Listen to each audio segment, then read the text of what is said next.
in it yet. Is it? Go ahead and start it. Okay. Are we live? Yeah. Hey. I want to say thank you to this audience and everybody who's watching Instagram-wise. This is a lesson I've long wanted to give because, oh, is it still going? Yes. All right. And this is the birthplace of StrataCut 40 years ago, maybe 41 years ago when I first got here. I began deeply exploring it and then started BuzzBox in '82. It took a couple of years. And a lot of that will be playing on that screen over there. Again, I'm David Daniels. Figured out time, space, shapes over time, or space over time. And I'm going to share the language of StrataCut as logic primitives the best way I can. All right. Diving in. I'm going to go breeze. If other people have already seen this, I'll just try to breeze through it quickly. But everybody knows a cone. Cone is geometry. Cone is animation. Cone is animation because you cut the tip of the cone, it's a small circle, you keep cutting it, and it becomes a large circle. Square. It's a pyramid. And of course, it's just a tiny square becoming a big one. Another rule is that any straight line, let's say, that's a bunch of texture sandwiches. Any straight line that's directly toward the camera, let me find the iPad, like as you cut it, is actually very little or no animation. That's rule number one. If you tilt it slightly, you're going to get a bit of animation going from screen left to screen right as you cut through in depth. If you go to 45, it's sort of evenly passing across. And here it's really going fast, but it's still showing a programmable line over maybe 12 frames going from left to right. Now that you know that, one thing I want to emphasize is how you have to pre-distort. If you're going to ever character animate or have a consistent image that you have all the way through a block, pre-distort it when it moves. Does that make any sense? When you cut it at 45 degrees, it fattens the result. The image you're looking at is 50% wider, but that's when the animation is kind of cool. So if you have a static image and you're trying to do a character static, remember when that character moves across frame left or right inside a StrataCut block, pre-distort it by making it really skinny as it moves across. Let me drive that home. If this is a simpler shape, then if it's like this, I'm going to pre-distort it going from left to right in the block and then let it come back. So I don't know if that makes sense. It sort of ends up like that. And in theory, depending on how radical that little angle is in the middle, the little twisting thing, that will be how fat this is. So you're kind of just calibrating how fast it moves versus how skinny or fat it looks when it moves. Okay, that's... Any questions first? How thick is an increment? When you say yes, increment is 1/8 of an inch generally. And on smaller objects like rotating squares, here this is a more colorful version. Smaller objects like these, I would cut as 1/12 of an inch. Because you have more control, the smaller it is. And by the way, feel free to take pictures or video. I encourage it because it's important just to share as information if it helps. Just don't feel inhibited. So this is like a 1/12 of an inch. And then the bigger the block, like the block that's sitting right now over on the conveyor belt that maybe we'll cut up later if we get to that point, that might be 1/8 of an inch. Why? Because it's fatter, bigger, and you have less control as you're going through it. You're going to end up going little slicey poos that are kind of shavings and not a single clean slice. And then if you get really big, like a lot of you know, like that sequence right there, the Gary and Mike acid trip sequence, if you've ever seen it, that was shot with a guillotine. And that's roughly the size of a piece of paper.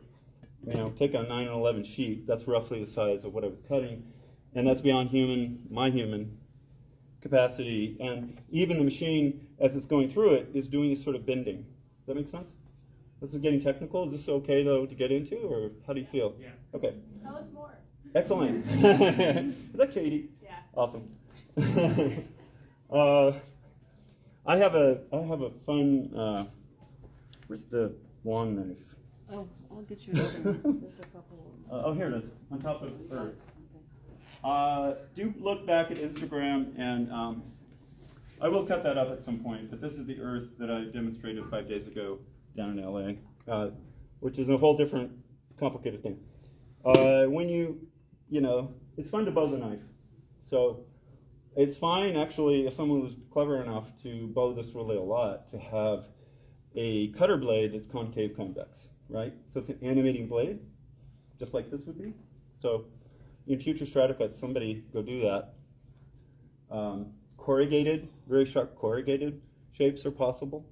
So I don't think, even though we almost always just use a straight knife, it isn't the limit. Does that make sense, Steve? Anybody else you understand why 1/12 of an inch when it's small, 1/8 of an inch when it's medium size, like bigger than a credit card and like a postcard, and then use a machine if it gets bigger. For example, that Earth, which is roughly this far around, is the most I could cut, I think, by hand. Any bigger than this, it's so thick and fat that I'm going to be struggling to do it. So I kind of limit the size of my strata cuts to fit that, and you, with maybe gentler hands and finer will maybe want to work smaller, because then you can actually cut it. And just as I mentioned, smaller. Another rule of strata cut is everything gets bigger than you think it's going to get. This was my idea of how big I would make that Earth. So when I sat down and made my own template thinking, how small do I want it to be? I want it to be like this or something, right?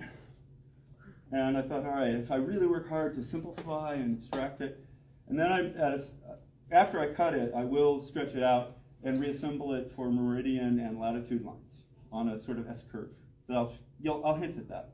That was all 5 days ago, if you care to look it up. But now I just want to say in closing, look at the difference in the size of the circle between what I built and what I wanted to build.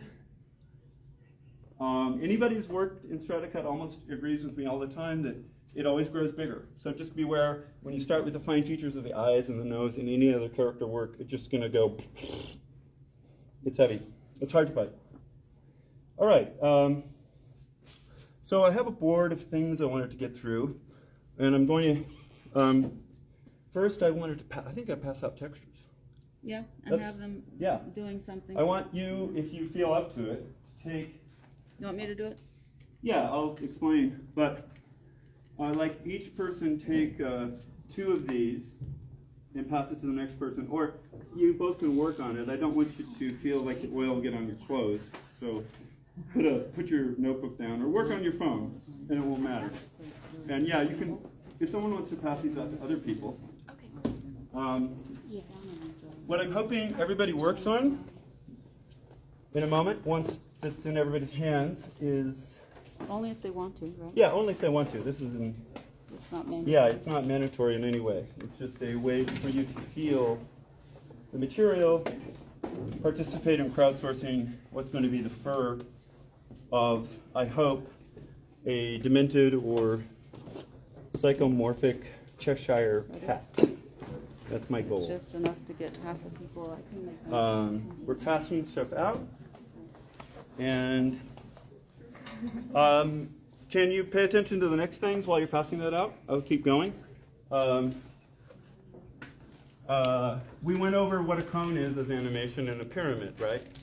But it's important to remember that everything about StrataCut is angles. So whatever you're doing in time flow, in your shape over time flow, it's all about what angle the thing is going to be thrown into the knife. And so I want you to consider that, imagine, like these were the 2, I don't know, here, squares, squares within squares. If I put them sideways to the knife, I'm going to get a completely different result, right? The geometry is going to do some really interesting, strange things. You just go there. That is the most interesting stuff. And use your imagination geometrically to always put it at an angle and ask, okay, if I do that, how will the result come out? We're going to do a bit of that today. So everybody has something to twist right now? Okay, here is the goal. With one of those, you have two items. They're going to do two different things.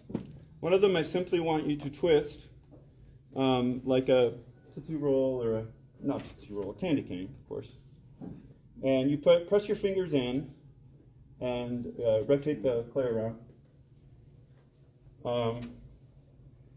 And you try to come up with, I don't know, something like this. It doesn't have to be this thin, by the way, probably thicker, but just enough of a density that it's small enough to be. Well, they don't have anything to roll onto. That's true, except if you're on the cardboard or you have your phone. They give me back. Or their booklets. I apologize if I'm forcing you into difficult compromises. But everybody understands what a twist is.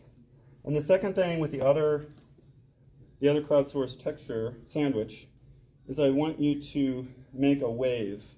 Like there's a kind of a pastry.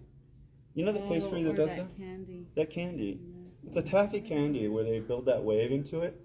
So you can see the wave I got. I just took my stripes, my sandwich, and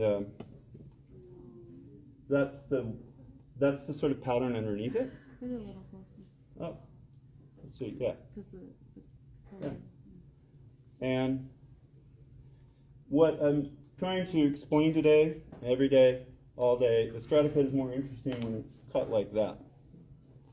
The diagonal, the double diagonal, it's not just a single diagonal in time space, it's throwing it on two diagonals. So it's dynamic. So the cutter comes here, and a lot of things spread out. Anyway, those are the two primitives that I'd love you to make today, and when you're done with them, we'll pass them up to the next person, and it'll all come back. There are two other textures, there's actually one other sort of combination of textures I'd like to crowdsource, and it's really up to anybody who wants. They can work either here at this table or over in the audience on your lap. My goal with this. I think they've all got something that want to Okay, do I have three more people who actually want to do something different? do something different? 1, 2. All right, cool. And I'm going to explain that different. It's again, this is all about texture primitives and learning how animation encodes in the So what you see here is a inner color, outer color, inner color one more time, and outer color again. And what we built is the same thing where they're basically negative patterning each other. The colors are just negative patterning, and so they go together. Well, textures are just the most fun because everybody can do this. And really all a texture is the decision of how much you want the flicker to go in time. So here I'm cutting it fat like a 1/4 inch or almost a 3/8. You can't see it. I know. I realize how off I am. There. And the reason that is I'm trying to mimic a certain distance. I want to show you what this strange, geometry does. And so which direction do we want to cut it from? Anybody? Tell me how I should orient this. Go. Down like this? Like this. You want to go like this? There will be no animation, you know that, right? It will be just a bunch of, it will have a slight drift. I want to say, okay, yes, you want to orient it at a 45. You could orient it at a 30 or a 15. You could orient it in a more gentle slope, like a 70.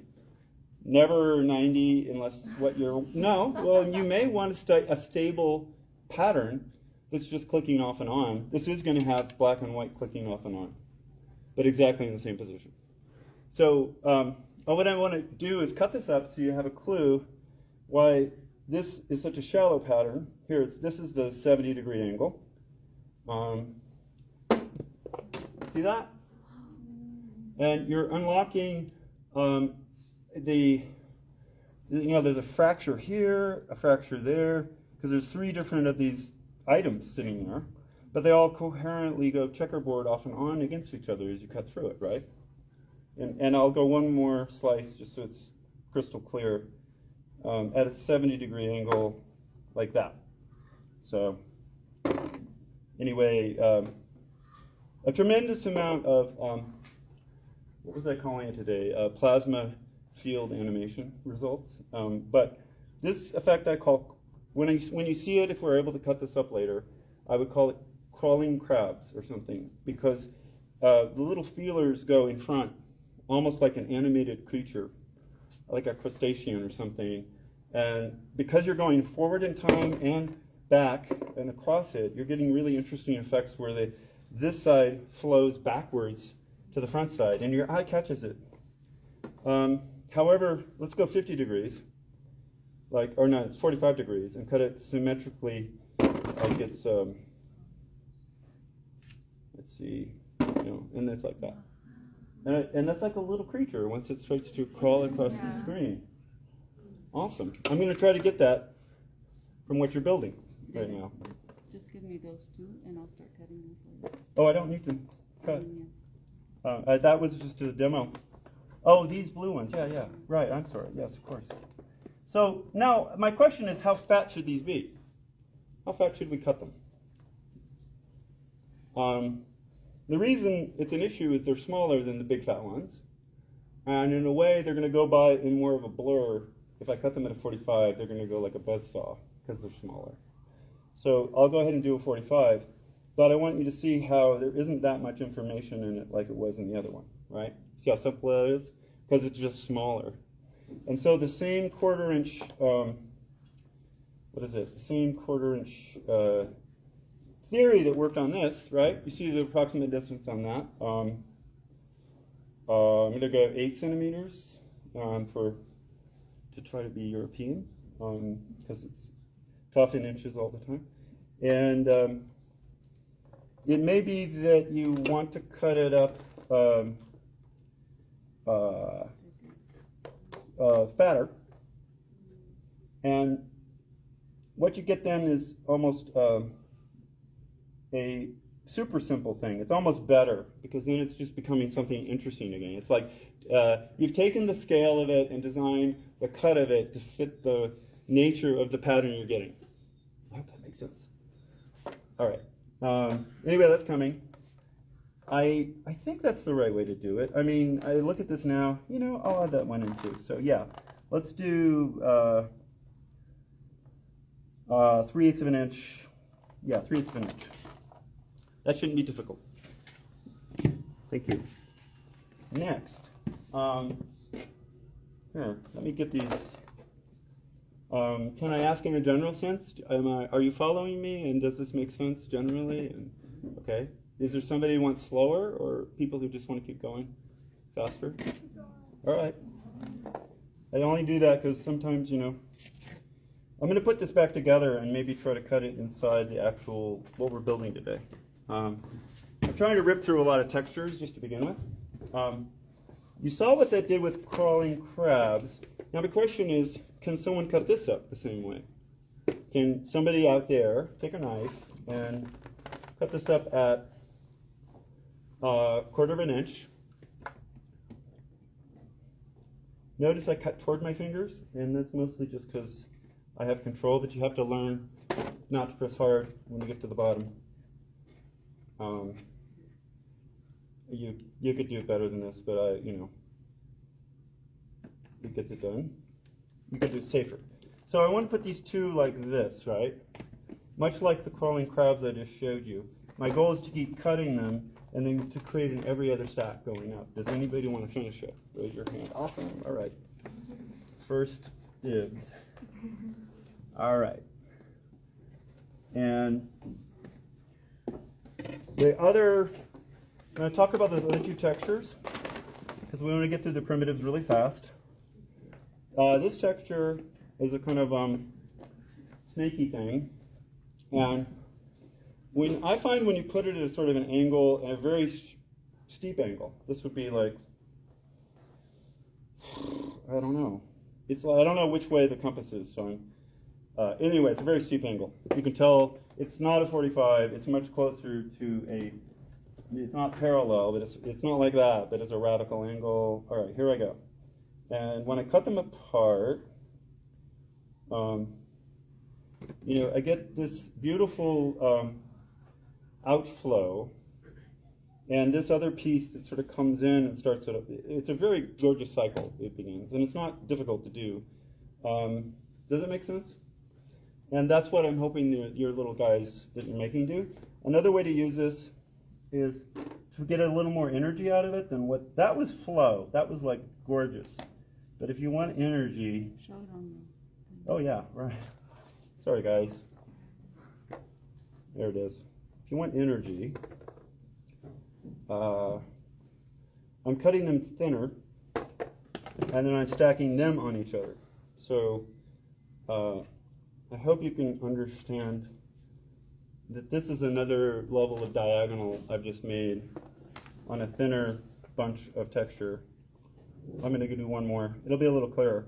So it'll be a little more like the thickness of this, 1/4 inch. But by separating them, I create a whole new, like 3 times as much energy. Does that make sense? It's like, it'll be that 3 times more kinetic. And it's not difficult, I think. It's just taking the code and, yeah. All right, so there you go. Everybody understands what I've done there is just I've slightly offset each layer. And then I want to show an important skill. Every time you're working with texture, it's to box up or close up the texture that's on these angles by using one side to dovetail with the other. Because my goal is that the texture is great, but using it, this is sort of I can pre-create this stuff, and it isn't difficult for me to actually use when I'm actually making a larger piece. Remember, these are primitives, texture primitives and object primitives. That's all I'm going through right now. And notice that a square like that is just so much easier to handle. It will have, here, I just want to show you the top of what there's a lot of beautiful, complicated stuff going on, and probably not so much that it wouldn't look gorgeous. Sometimes you can get down to chatter. I'm showing you textures, like you can just chatter it to bits. You're welcome to use static like that. You understand how that would work. And then, of course, you would use it at an angle, and it would be like, yeah. Okay, so that's where the goal of these squiggles are. And where are we at? Cone. Okay, so pyramid, cone, sandwich. Probably will point this way. Oh, can they see me over there? If you can, I'm Instagram. Sorry. Sorry. You're talking to me. I'm sorry. I'm sorry. All right, we've gone over a pyramid, cone, sandwiches. Everybody understands. These are the Tootsie Roll Oreos. That's what I showed here. They become sort of like crabs, crawling crabs. The spindles, I'll do spindles next and diamonds, and a snout. All right. I'm going to make, if I can, all right, we're a half hour in. I'm going to make Cheshire Cat to the degree I can with the textures you're building, so your piece of the cat will be in the block today. And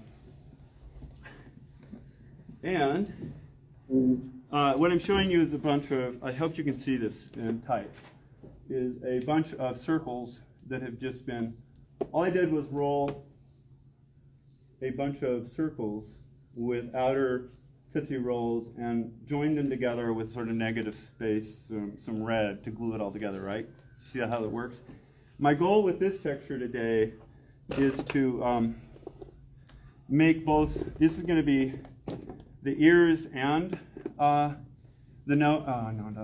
I'd call it the snout. This is what's on the two sides of the snout, and this is what's on the ears. So I'm going to get a lot of dot patterns out of that. Now, it's not animating. This is the problem. It's like straight. This is mia fioria. It's a straight extrusion going down. And to energize the patterns in, let's do the ears first, or the snout first. You know, all I'm trying to do is find the diagonal. I don't know if people can see that. Oh, let me put it down here. Let's find the diagonal by continuing to cut this way. And I'm going to flip-flop it because it actually fits together. I don't know if anybody can see that. It actually fits together flip-flopped better. It's still doing time flow in there, but the geometry of the basis, poppity flip. And it doesn't have to be good because the great thing about Cheshire Cat is he's crazy.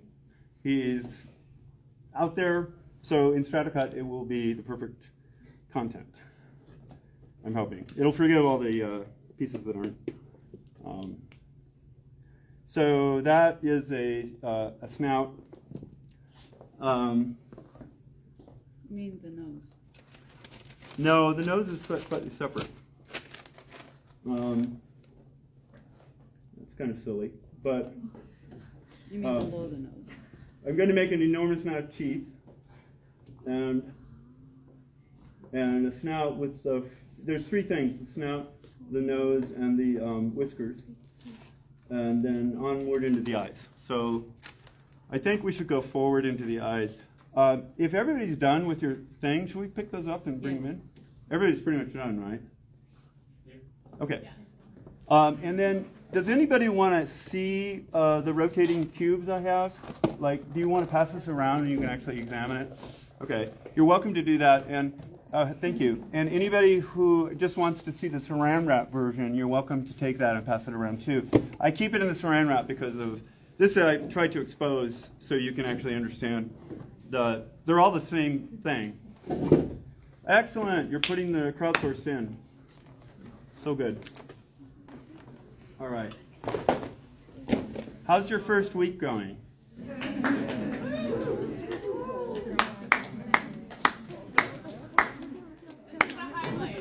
Yeah. Did you like the 9/11 themed artwork?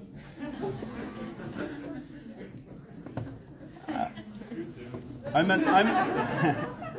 a boomer, obviously, so I grew up on Sgt. Pepper's, and so I keep thinking it was 21 years ago today. And leave it right there as the title of all that artwork. Okay. So this has animation in it now. Sideways pattern. This is not. This is still more primitive work, pieces that I use. It's kind of like sous chefing. Do you see the amount of cookery going on in this? Like, this is a cooking show, right? It's very fascinating. Our confectionery show. All right, I'm going to cut this at the angle. I'm going to flop it. I'm going to flip it. I'm cutting it at the same angle. This is like a Toblerone. Do you see the triangle here? I'm doing a Toblerone. Everything comes back to candy. And this creates, again, time flow. What should I do with the ears? I'm going to just make the ears twisted because that's also very interesting, especially with dots, because it won't be an overpowering animation. This is going to be a small, narrow bit of animation. So the dots that are in here, you can pass that around if you want to really look at the dots that this is the same texture I'm manipulating right now. Okay. I'm going to do the ears this way. It's fast, and it's not asking much visually because I want the whiskers to be the highlight of the animation. Two snouts there. One ear needs the second ear.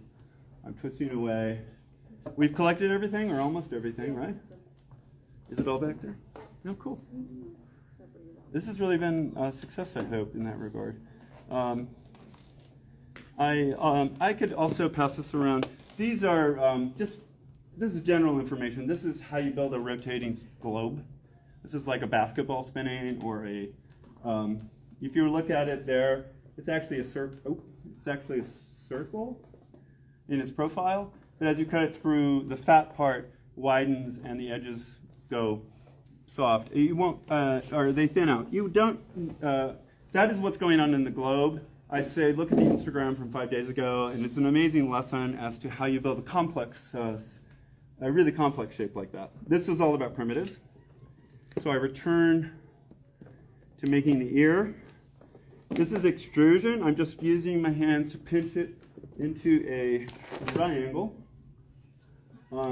Very blobby, because ears have a triangular shape. Done. And one thing I haven't remarked on is what the twisty things you made. I want to explain what that texture is and why it works the way it works. So here's a bunch of twisty things. They're a little, maybe too twisty. Let's call them as much as you'd ever want to twist. I'm going to take this and do a fat twisty. And you can see the differences in the resulting shape. And the result I like is something I call mylar, because it has this sort of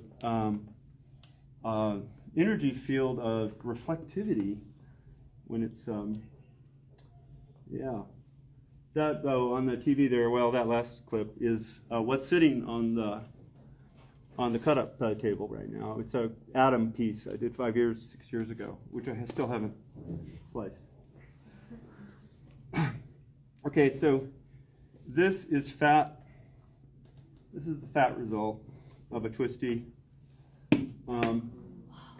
It's really like fractal crabs. They all they go across screen. That's a very advanced shape, but then same concept, tighter amount, and you get a beautifully, like, it's just twice as dense, but it's still going to have that sort of like starfish. It's like a starfish leaping, kind of as it animates across. And we'll put these in the block. We'll cut them up. Whether or not it gets cut fully tonight, I don't know. I'm hoping I can start it before you all leave. If I go too long, we'll come back after 15 minutes and maybe cut it up then. For those who remained, I realize that everybody's on schedule. And I want to say I appreciate your time to be here. And it just occurs to me how much help I have had from the students and the staff. You know, Stephen and Edgar and Jonah and Isabel and Jen, totally, and all the people who did the great cutting and rolling, and all of that. A lot of this was made over the last day and a half by students. So now you understand what the crawling guys are, and I call those mylar twisties, and I don't know why, but maybe sometimes that effect will make sense to you when you see how it works. We talked about squiggles. Diagonal repeats is really pretty easy. Diagonal repeats are just taking a texture sandwich, done, and calling it, you know, cut it on 45, but what you're trying to do is make a stack in Z space. Right now I'm looking at this as if I'm building something this way to be eventually animated. And it's just so simple, and you shouldn't ever be shy to just do this, because it's effective at kind of creating a glow. Like if I had a... Turn it sideways so they can see Yeah, it. so they can see it. That's to the audience. Yeah. That's to the frame. So it's okay that it's rough. It has a time over space. And it's intended to be seen this way, by the way. It's intended to be cut like that. And so when you see it from the top, let's say this is the top view, the overlapping is going to yield this much. That's what it's going to look like when it's cut, but it's going to be constantly emanating. Like if you have a sunshine, or you have an explosion, or you have something on the outside, and you want it just to emanate, then here you go. It's just a series of They last about 4 frames or 10 frames in depth at most. And they all just go one direction. I did want to mention a couple other things. This is plosive. This to me is like a very easy to make explosion. It's built on this sort of base, which is sort of semi-round, I don't know, hump. And you can see I've put in stuff, but you can see the shape that I'm repeating right there. It's just a repeat of this all the way up stacking. And in texture land, boy, is this bang for the buck. You can throw any leftover. Like, I'm not going to throw these in as leftovers. I'm just going to show you how quick and easy that is. Just throw whatever. And then throw what I call tissue paper, like really super skinny white, super skinny black, or super skinny, any color you desire. And you would throw it down and mash it in and try to actually get into the grooves and make it actually, the negative space fill in. And then you start throwing more texture over it. You know, this is very plosive, just that shape, right? The reason it's plosive is as you leave it over that, here I'm going to leave it over that, and you can see this from the camera view, is like the first frame is like, okay, that's the flash frame, and then you're right into the first kind of thing, and look how fast it's moving out and away. And all that is just a shape over time that's on a curve. And you can keep going. You know, when this is cut up, it just looks beautiful. So, you know, let your imagination run wild. I just wanted to talk about plosives. With something like this, I'll put it into the block, but when I cut it, I'm going to probably cut it at an angle like that, just so we are not seeing it this way. You know what that would do is just a flash frame of square grain. So if you have a stoplight, maybe this is a technique you want, but straight. But I want to put it on an angle. I've covered everything. Oh, diamonds and spindles. Very quickly. Are you learning something in this? Yeah. Cool.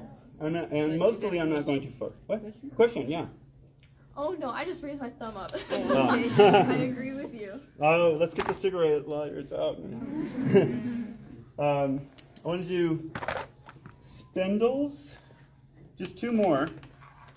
Where are the spindles? What are they looking? I think, no, that's not them. They're pretty, oh yeah, here they are. Oh, It's a trick to lay every cardboard out in a place you might remember it. This is a spindle. It's simply taking a center core roll. Let's see.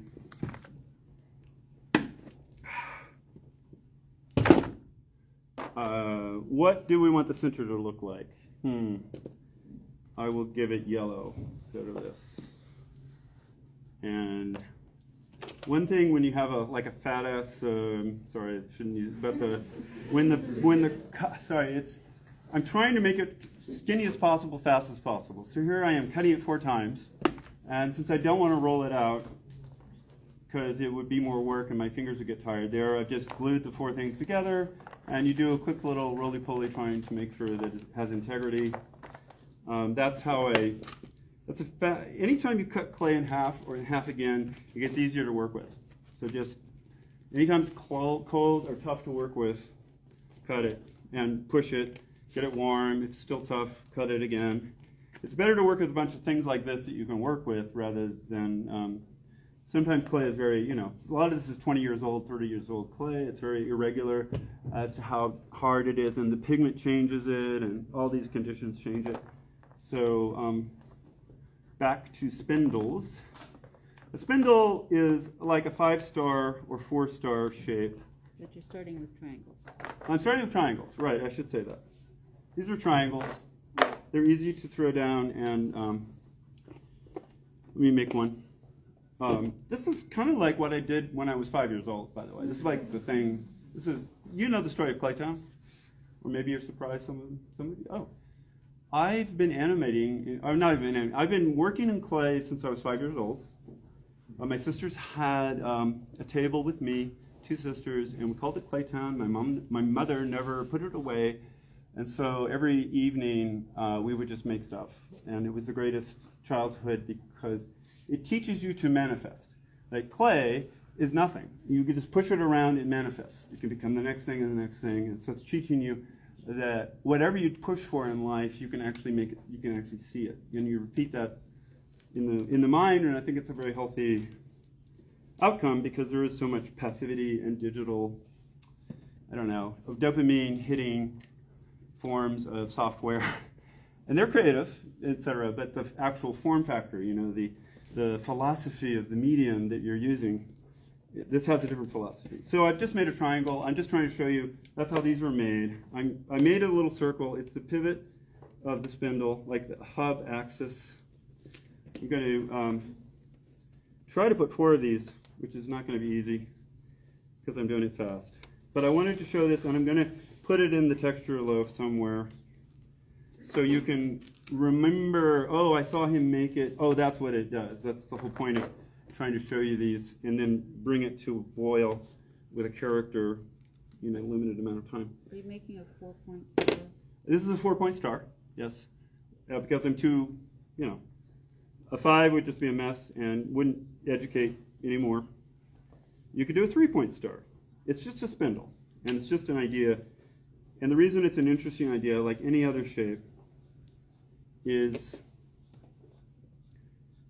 it has a different effect when you see it rotating, like sideways. So it's a vocabulary. You get the vocabulary now, right? The language, geometry, space over time, or shape over time. So is the white filling between each? Yeah, the white is filling between each of the triangles. Why? First, I need negative reinforcement. Negative space needs to reinforce the positive image. If I made the triangles and I pushed on them, they would distort. And so a lot of Stratacut is figuring out how to pre-enforce as you build so the shape you want doesn't fall apart when it's under pressure from the outside or other kinds of pushy pulls that inevitable. All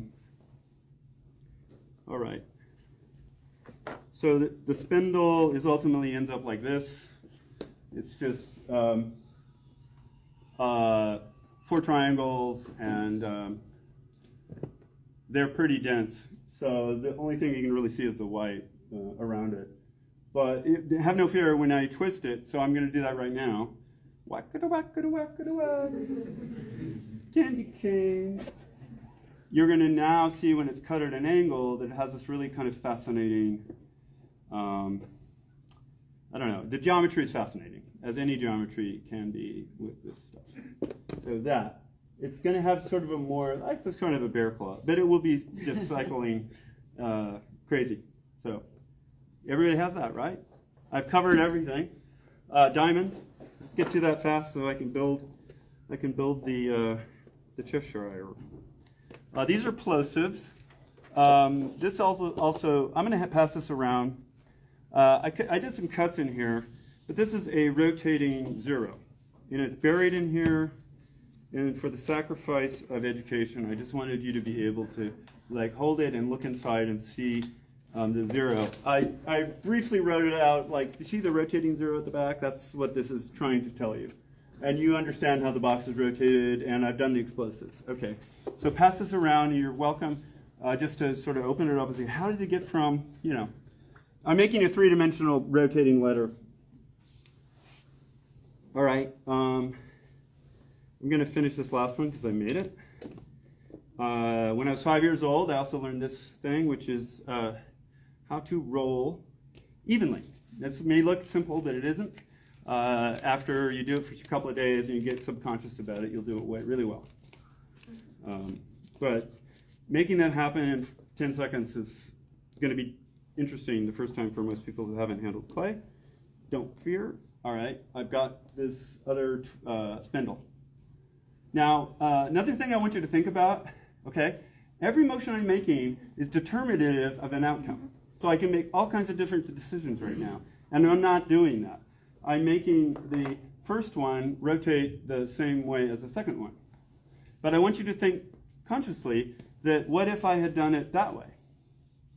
And I had actually made the spindle consciously go anti-axis of the original one, and then when they put the two together, does it mean anything? Is that an interesting look more than having them be symmetrical?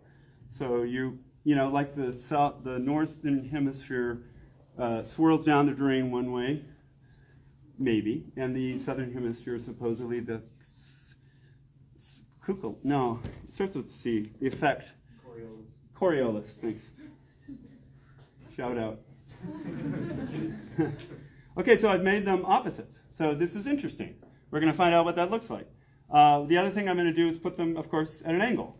And so once they're opposites at an angle, and I cut them away, really, this is kind of what I'm hoping that's what the front face of the animation should look like. And they'll just be crabbing along with some time over space ahead and some behind. And it's really odd because you're really like looking ahead into the future in a cut and then coming back to the present. Enough. I've done with primitives, diamonds. I haven't. This is one last thing, diamonds. So everybody looks at these two things and understands what they are, right? How did I make those? I made some sandwiches. I made them even. I cut them up, and then I cut them up one more time and made the squaring, the checkerboard, right? So I'm not going to do that literally. I'm just going to show you now that that is made and you understand how sandwiches can create this. This is all about diamonds. And there's two different effects.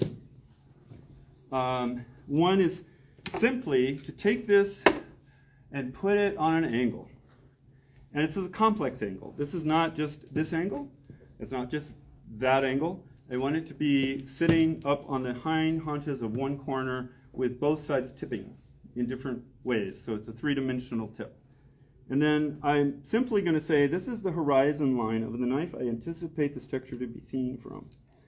And you go through it, and it's not that can be fun, that checkered flag effect, but I use the bottom to support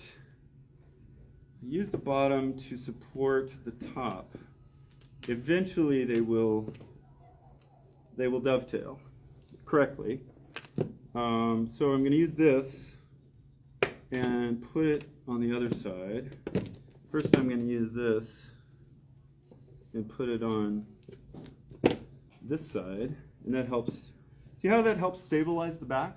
I'm actually squaring it. If you can see what's going on, I'm using the butt end of one side from the angle block to square it back into the other side. And this piece goes here roughly, even though I've done a poor job, but you get the point.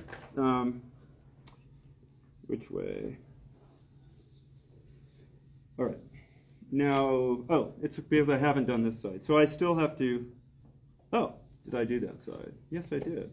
So I only need this much. And I'm hoping that that actually helps what's going on back here. And this helps what's going on in there. All right, I'm almost there.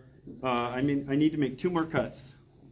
And I know that seems like a blur, like you don't know which side was up, but watch that. You know, the two sides, they kiss each other. They fit. They go together.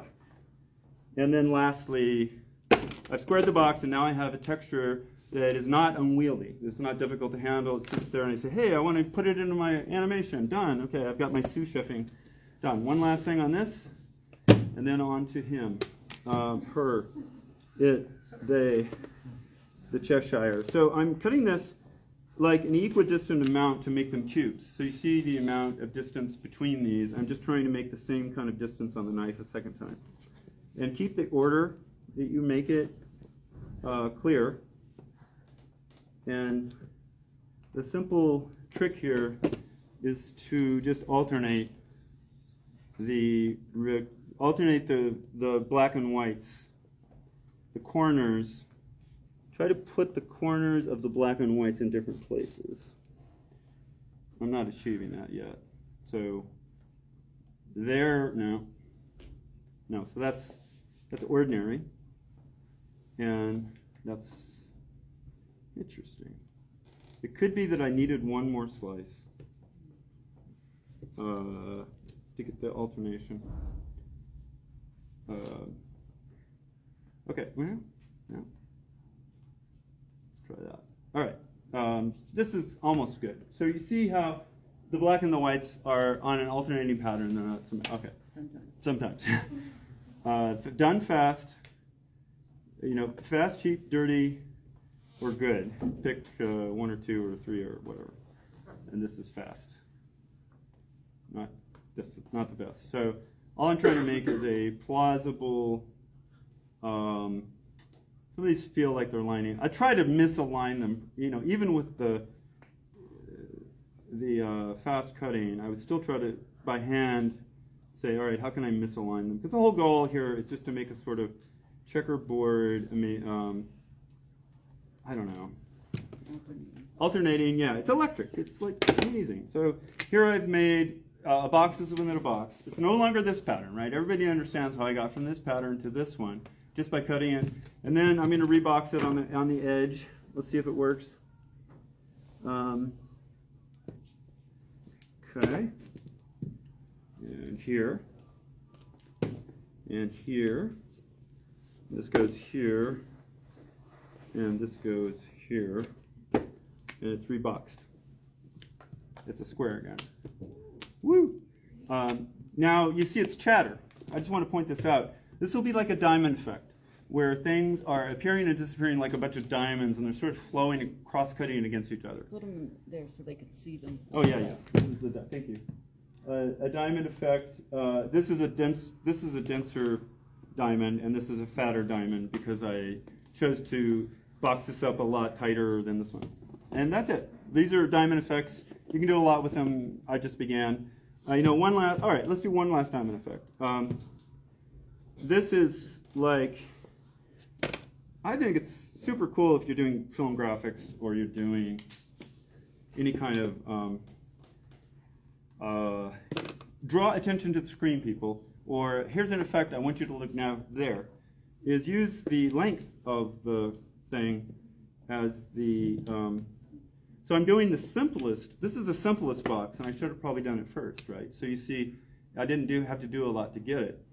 But the key is to shoot it at a very oblique, ooh, yeah. All right, I'm going to mash it down because I want to get a oblique angle, and that's really all that matters. So whatever angle it's at, these diamonds are going to exist, but they're going to look like sharp lines that are going up and down. You see that? They're sharp lines going up and down. So you can control the graphic nature of what you want the audience to see. These are going to go going bing, bing, bing, bing, bing, like that, right, as you cut through it. So I will leave these out. I will use them later. We're going to move on to Cheshire. Now that you have the vocabulary. Ready? First thing I have to do, I have a lot to do here. Smile. You saw the little graphic I put up. I want to make his teeth, because what is the most important? Yeah, what's the most important part of a Cheshire Cat? The mouth. Yeah, the teeth. And you have to start at the center. With Stratacut, you can never start at the outside and work in. You must start at the center. And when you look at these sandwiches, I'm going to show you a different kind of sandwich. Because of this, it's one stripe of black and two stripes of green. Here, this is much clearer. So it's one stripe of black, 2 stripes of green. Makes sense? And white in the middle, because that's supposed to be the tooth. And the green is a tone value trying to make the shading, colorful shading on the tooth, so some roundedness. And the black is the separation of the teeth. That's the goal here with this arrangement. And as opposed to these sandwiches where I just repeat, what I'm doing is using only one black, and I'm always laying the green against it. And the reason for that is that I'm able to get sort of a roundedness out of it. And the black isn't functioning twice, which would make it too black and too chunked up. Does that make sense? This is the choices you're making color-wise to try to get an illusion. So all of these are at an angle. They all make sense? They were all built this way. And their unique proposition is roundedness as a sculptural thing. That's the attempt here. And I want the Cheshire to have a crazy grin. And so this will be his grin. You're seeing it now, right? Forward, right? And it's going to be animating quickly to one side. And because it's teeth for miles, it doesn't have to be super what's the word? It's not deep. Like, he's not toothy like a big, long tooth smile. It's a very thin, wrapped silver moon smile. So I can use the texture I'm making that will be his animated teeth in a thin way. And my goal will be, here. My goal will be to to get the most mileage I can out of the texture I've built. I want to take a question. Somebody must be asking some questions. This is going to take me 30 seconds. Go for it. Do you always use oil-based clay? I do. I do use Fimo. A couple of those things you saw down there are Fimo. It's tradition, oil-based clay. It's certainly the best to animate with. This is Van Aken, and I have tried a lot of clays unwillingly and in hope, but the overall curve, every clay has a reason. Like, they make them waxier, they make them this way, or they make them that way, and people like them for different reasons. I like to have them both for this kind of, and I like to make them archival. I think that I want to take this moment to encourage everybody who's here. I have a show in Los Angeles currently that has all of this artwork only times 15, and it shows an enormous amount of other kinds of work I did at Cal Arts, including in the rest of my life. And so it's a giant cave gallery of Stratacut, static, but it uses the two-sidedness of it. When you look at the two-sidedness attempt at the mirrors, I'm trying to solve that in this gallery show, as well as the paintings from 40 years ago that still hold up and are 8 feet tall and 3 feet wide. And you're here. If you enjoy this demo, please go see that because it isn't coming back anytime soon. It's very heavy. Okay, thank you for the plug there. It's important to me, though. I'm not doing that. Just seemed like the time to say it. All right, I've cut through the teeth, and I can make a choice now to be, it's going to be animating this way. I can be contrapuntal, or I can be, let me do it this long. This is way too long. But I'm going to do it this long. And then watch how I square the circle again. I try to use this, oh no. It should. Oh, yeah, that's it. Okay, there it is, and there. So in a sense, I've started animation on a certain frame and I've ended it. I don't have any more, I could keep those tongues and extensions in there for weaving clay to clay, but what I wanted to show simply was if I turn this over and I go like that, what do I have? I have contrapuntal textures, right? One's going to animate one way, and the other is going to animate the other way. So maybe my goal is to make the Cheshire do this. So he has a top piece and a bottom tooth, and they're going the opposite way. And why is that? Because that cat is a crazy. The most appropriate cat. I thought, I loved Alice in Wonderland and Peter Pan. What? Just from what I'm seeing from my angle, Yeah. it makes more sense as far as teeth. So Yeah. you might want to just hold up so they can see the part that's going to be showing. Oh yeah, this is the part that's showing. That's it. That's So, teeth. Yeah. It's not more than that. So in time, I'm making a lot of Very short little. material in time.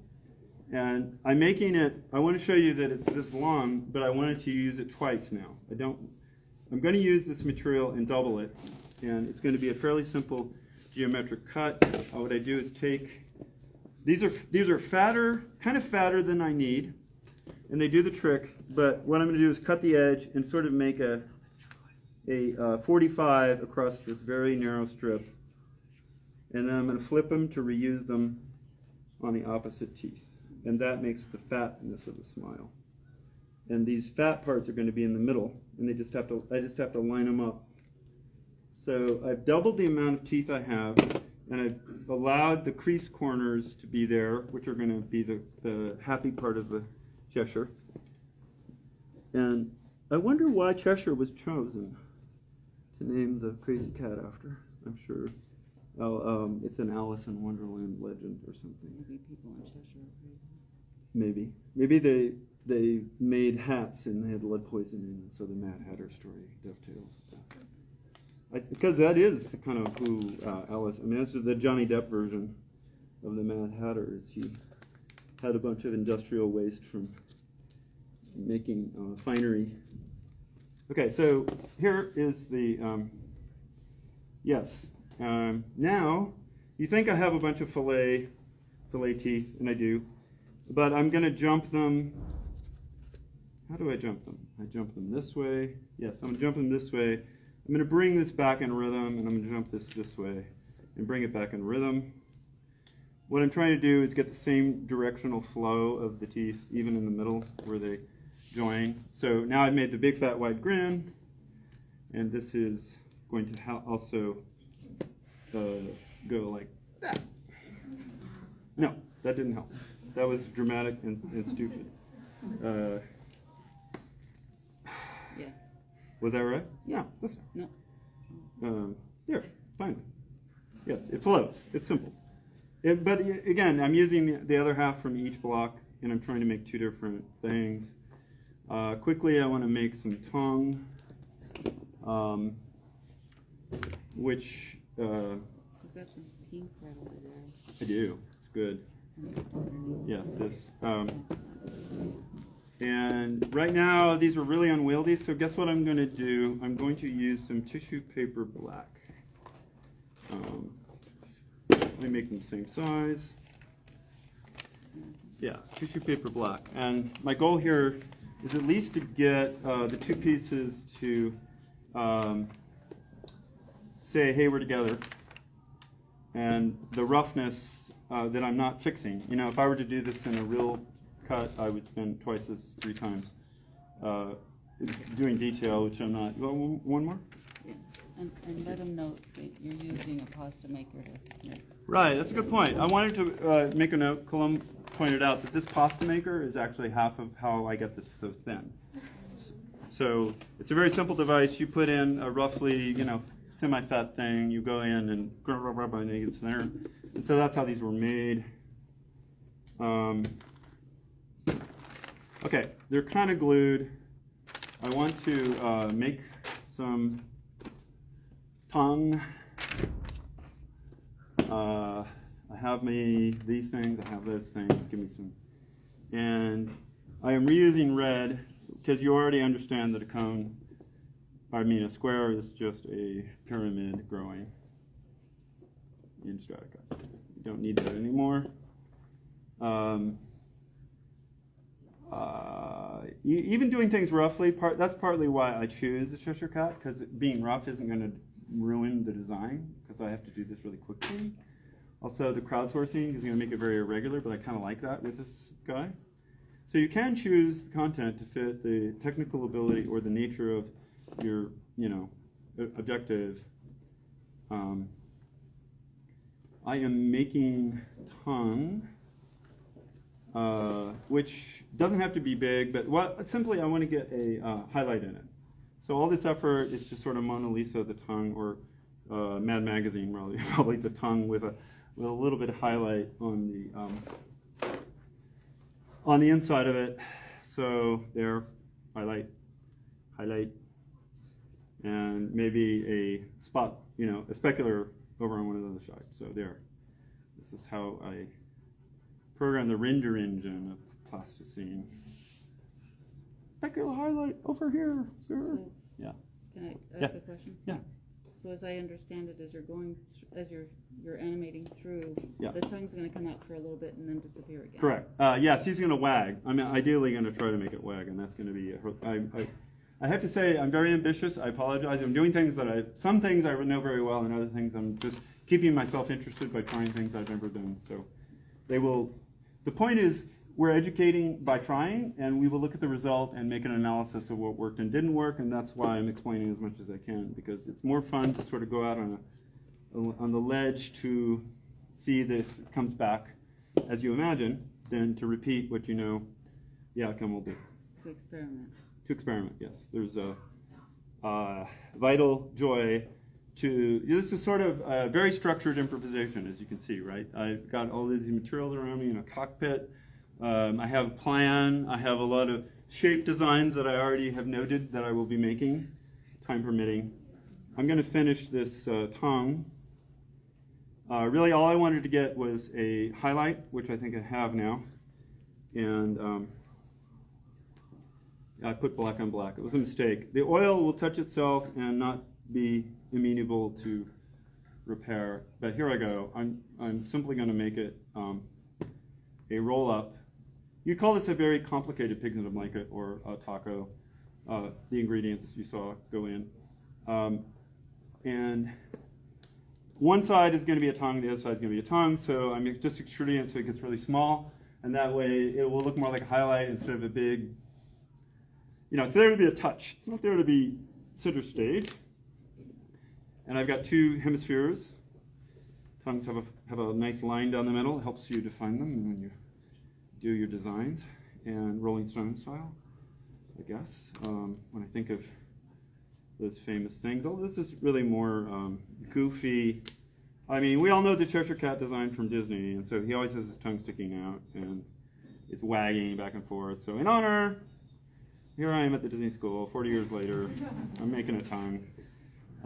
Loved Alice in Wonderland. I love Peter Pan. I saw Peter Pan like 120 times, maybe more, because I used to work at a drive-in in high school, and that's what they played all summer. So when you ask, so how did he... They might not know what a drive-in is. You might not. They don't. I bet they don't. It's a pop-up. It's a flash mob. Flash mob where everybody drives up all of a sudden and they pop up the screen. Okay, so the reason I did the tongue and the mouth, I'm going to show you some structure so you know where we're headed. Here's the structure. I needed these basics before I could get here. And I want this to be sort of a wag, wag, wag of the mouth.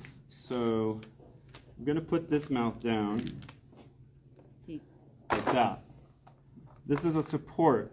I also want the mouth to go sideways. David, bring it closer to the camera. Oh, yeah. Thank you. So for the screen, if that helps you. Hey, I never shot live on. I should never press the video button on this. What? Okay. I never did. It was a Jonah. He reminded me, but... All right, well, you'll see it in the background, I guess, on that view, and make some sense of it. It's here for you. What? I'm in flow. It's like, I don't know. Yeah, I can start it now. You're right. I hate to be like right in the hot middle of something and somehow do something technical. You're putting together enough. It may already be. It started it? Yeah. And we're videotaping. All right. Woo-hoo. Okay, well, great. I mean, what we'll do is zoom in on that from a tiny little image and wait 5 years for AI to catch up so it can be re-rigged up. And all right, so the teeth are going down into this cradle. And I want you to say, if imagine I'm cutting this way, chop, chop, chop, chop. This is the beginning, this is the end of the block, right? I'm laying it out now. It's going to eventually end up over there. I want you to know that I want the smile to go back and forth and rock. And as the smile is rocking, then I want his eyes to also grow and shrink and grow and shrink. So that's about what I'm about to make. You know where it's headed. Now, in the calculation here, to cut it like straight is probably correct. But since I want it to swing, I'm making different choices all of a sudden. You see now the angle of the cut is really fast, just by that little thing. Every action has a different motion result every time. So you always have to be thinking, I want this objective, uh-oh, I've distorted this other objective. Or is that the right one I want? So here, the teeth are going to be very fat, and they're going to be moving on really quickly, because it's such a shallow cut. Does that make sense? Yeah. Okay. I'm not sure how I'm going to solve that yet. I'm going to go right to getting my basic blocking, which is I want his mouth to swing from one side to another and back again. So there's actually a lot to do here to mangle. This is just sheer mangling. You're taking a kind of semi-fillet fish skeleton and trying to give it a basic back and forth flow shape. All right, and what this is doing, if this were to be animated, that it stalls out right here. You see that? Like in here? Yeah. It's stalling out because the time flow is now linear to the angle of the cut. It's not, here's wicked fast and here's wicked fast. Right? Got it? The reason, I mean, what I can do is try to like shape it so it's kicking up that direction, and here I can shape it. So I'm just going in and trying to make it more like what I wanted, even though I've got distortion everywhere, and it's going to not be perfect. Again, that's why you choose subject matter, that can allow you to be imperfect. So watch what I'm trying to do. I'm trying to actually both get it up to this side as a character and get the time flow a little less radical, so the teeth aren't as wide. There. And I have the concavities working there. We have all of our, where's our, They're here. yeah, I'm ready for the crowdsourcing. You want to bring it right here? Okay. Great. I put all these over here that I don't think you could use. I have one last little thing, and that is this is going to be the lips. There ain't going to be much. I've already pre-made these on a stripe. I've already pushed them out. I just want to have the thinnest effect at the bottom of the mouth, that some kind of animation that is the highlight. You know, lips have grooves in them, right? Or cartoon lips, at least can like chapped lips. If you were to cartoon chapped lips, you can see the highlight. And this is all gloss. This isn't highlight. I mean, this is all highlight, no shadow, or very little. And then I'm going to extrude it like by hand. I'm just trying to get the suggestion that he has an upper lip and a lower lip. So it's not that I'm putting a lot of material in here. Anyway, that's the attempt. I guess it'll make him kind of like have pursed lips if I actually follow through on this, like I'm thinking. I don't want it in this. This doesn't belong here. I'm going to be putting it below it now. I'm just trying to shape it. I have one more? Good. Okay. I'm going to put it down. I'm going to take this off. Again, oh, where did my you know, they migrated off the page. These supports, these precursors, these things that hold it up.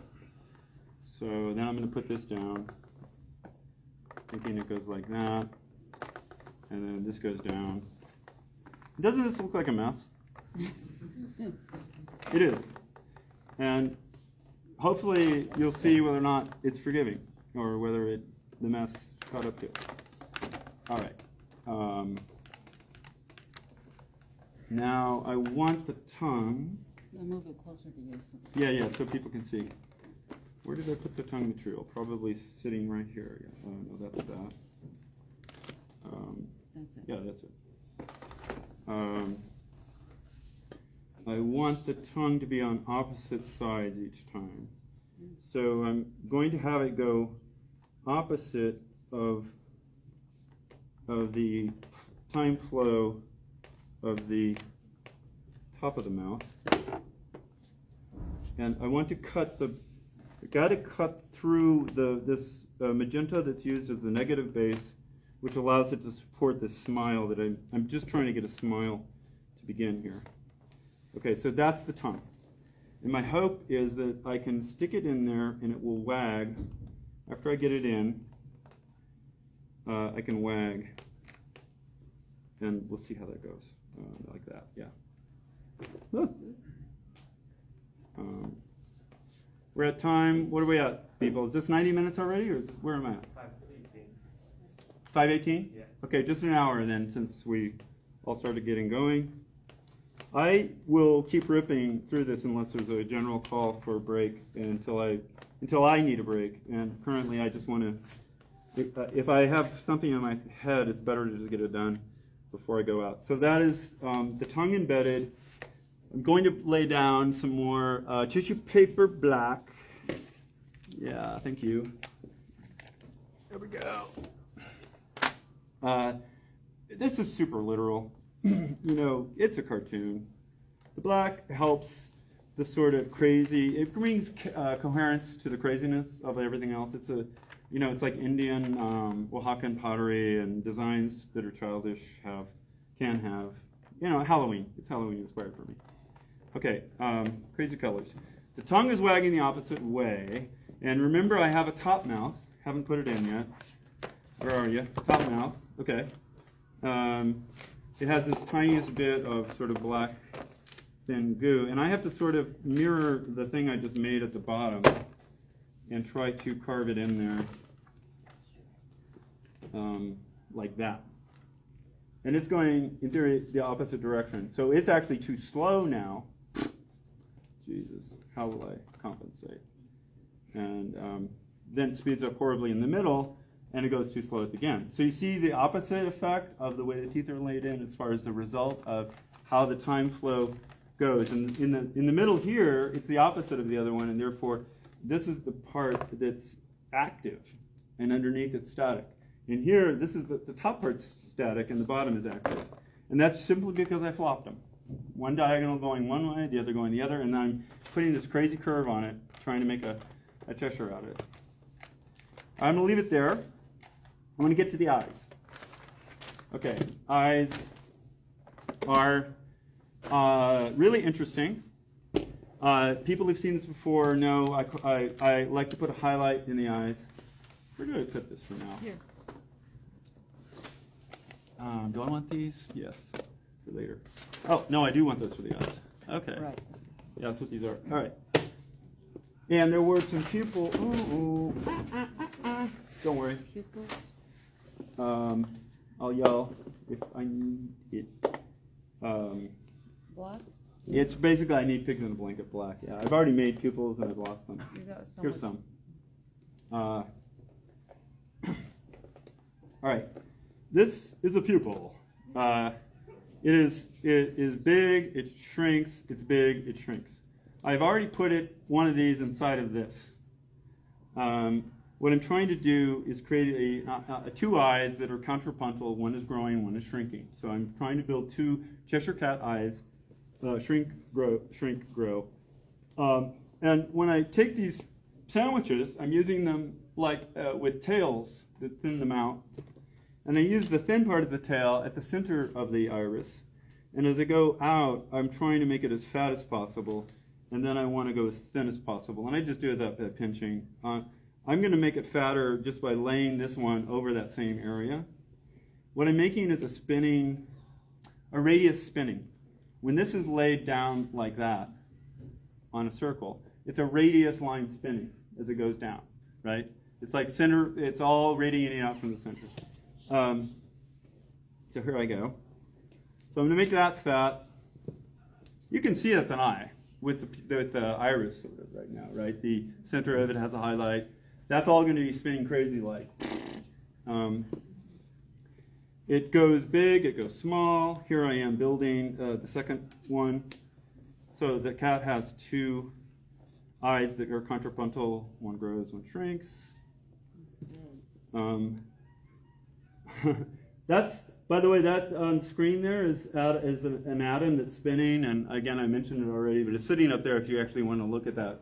That's me making that thing that's sitting on the conveyor belt right now. Okay, I got the spin going, and I want you to see that one eye is getting bigger and the other eye is getting smaller like that. When you put them together in time space, you really want one to be opposite the other. And it's not as, where did I put it? The Cheshire, the basic. Oh yeah, thank you. Bring it back. Thank you. Awesome. Yeah, I gotta use that. It's gonna be beautiful.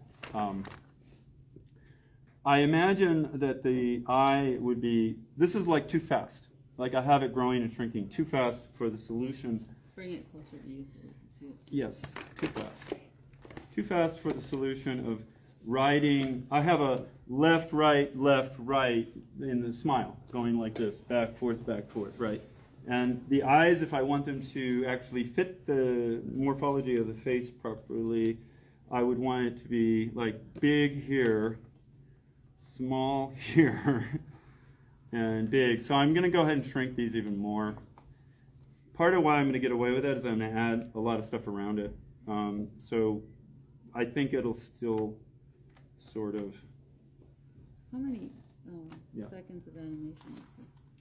I think 8 frames, 8 frames an inch. So once it's a certain length, do the math, 8 frames an inch roughly will be the outcome.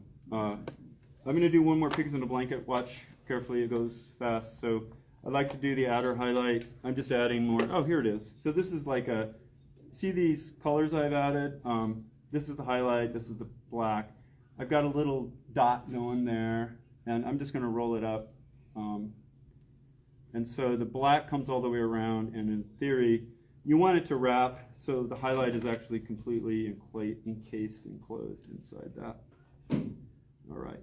So now I have more material, and I can still make more iris. And so you have a better chance of understanding what this, the black, the pupil is doing. Let's see. I want it to go like this and like this. And then I want this to be small. And right there, and then I want these are pre-created shreds of this texture. Oh, see? Pupil, spinning pupil. And I was going to use existing, here, still got some of that material, and I'm trying to wrap it around so it does that kind of like radius thing. And, okay.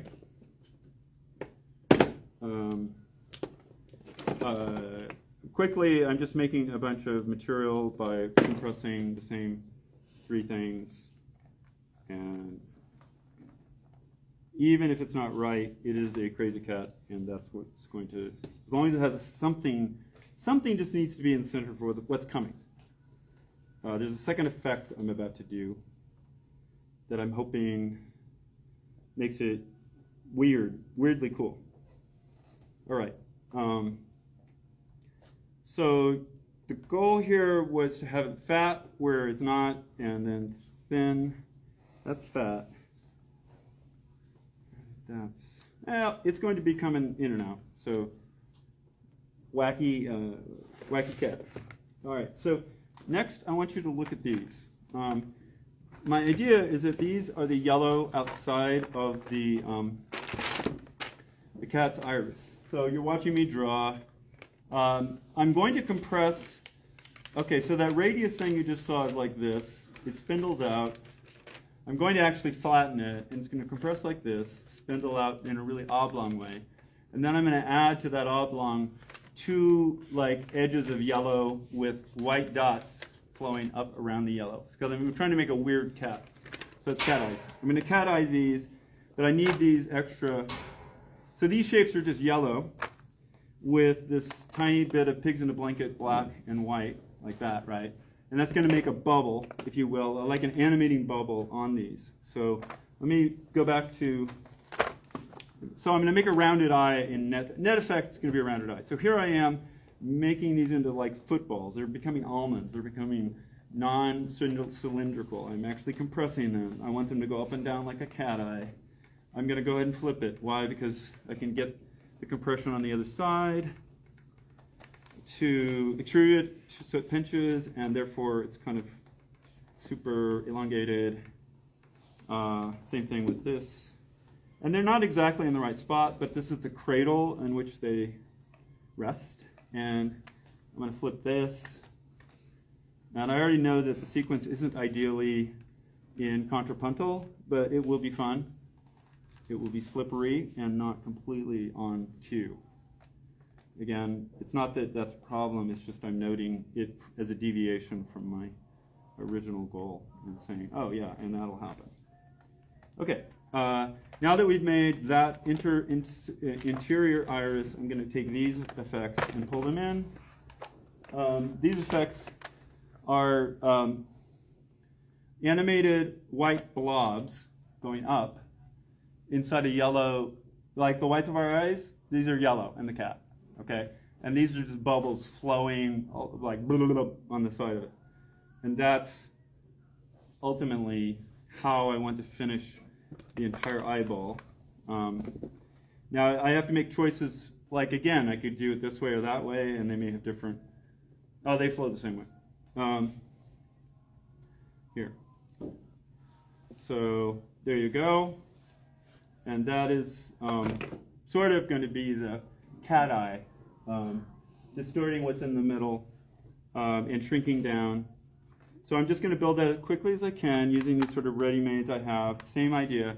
Notice I have to throw some yellow. I made these pigs in a blanket, white with black on the outside. I'm throwing some yellow in to support it, right? Because otherwise it would all mash in a bad way when it's tucked up in groove with the next clay part that I'm trying to lay in.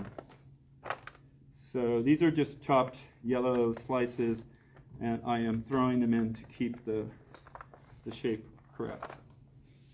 Let's do it here. Let's do it here. And let's decide how we get small. I don't think I can use, it's a good thing, I'm not going to use all of the material because I've made too large of that. And this one goes here. I'm going to get some yellow and make two more. Bear with me. So I'm making a hump really quickly. I'm making a second hump really quickly. Losing a knife.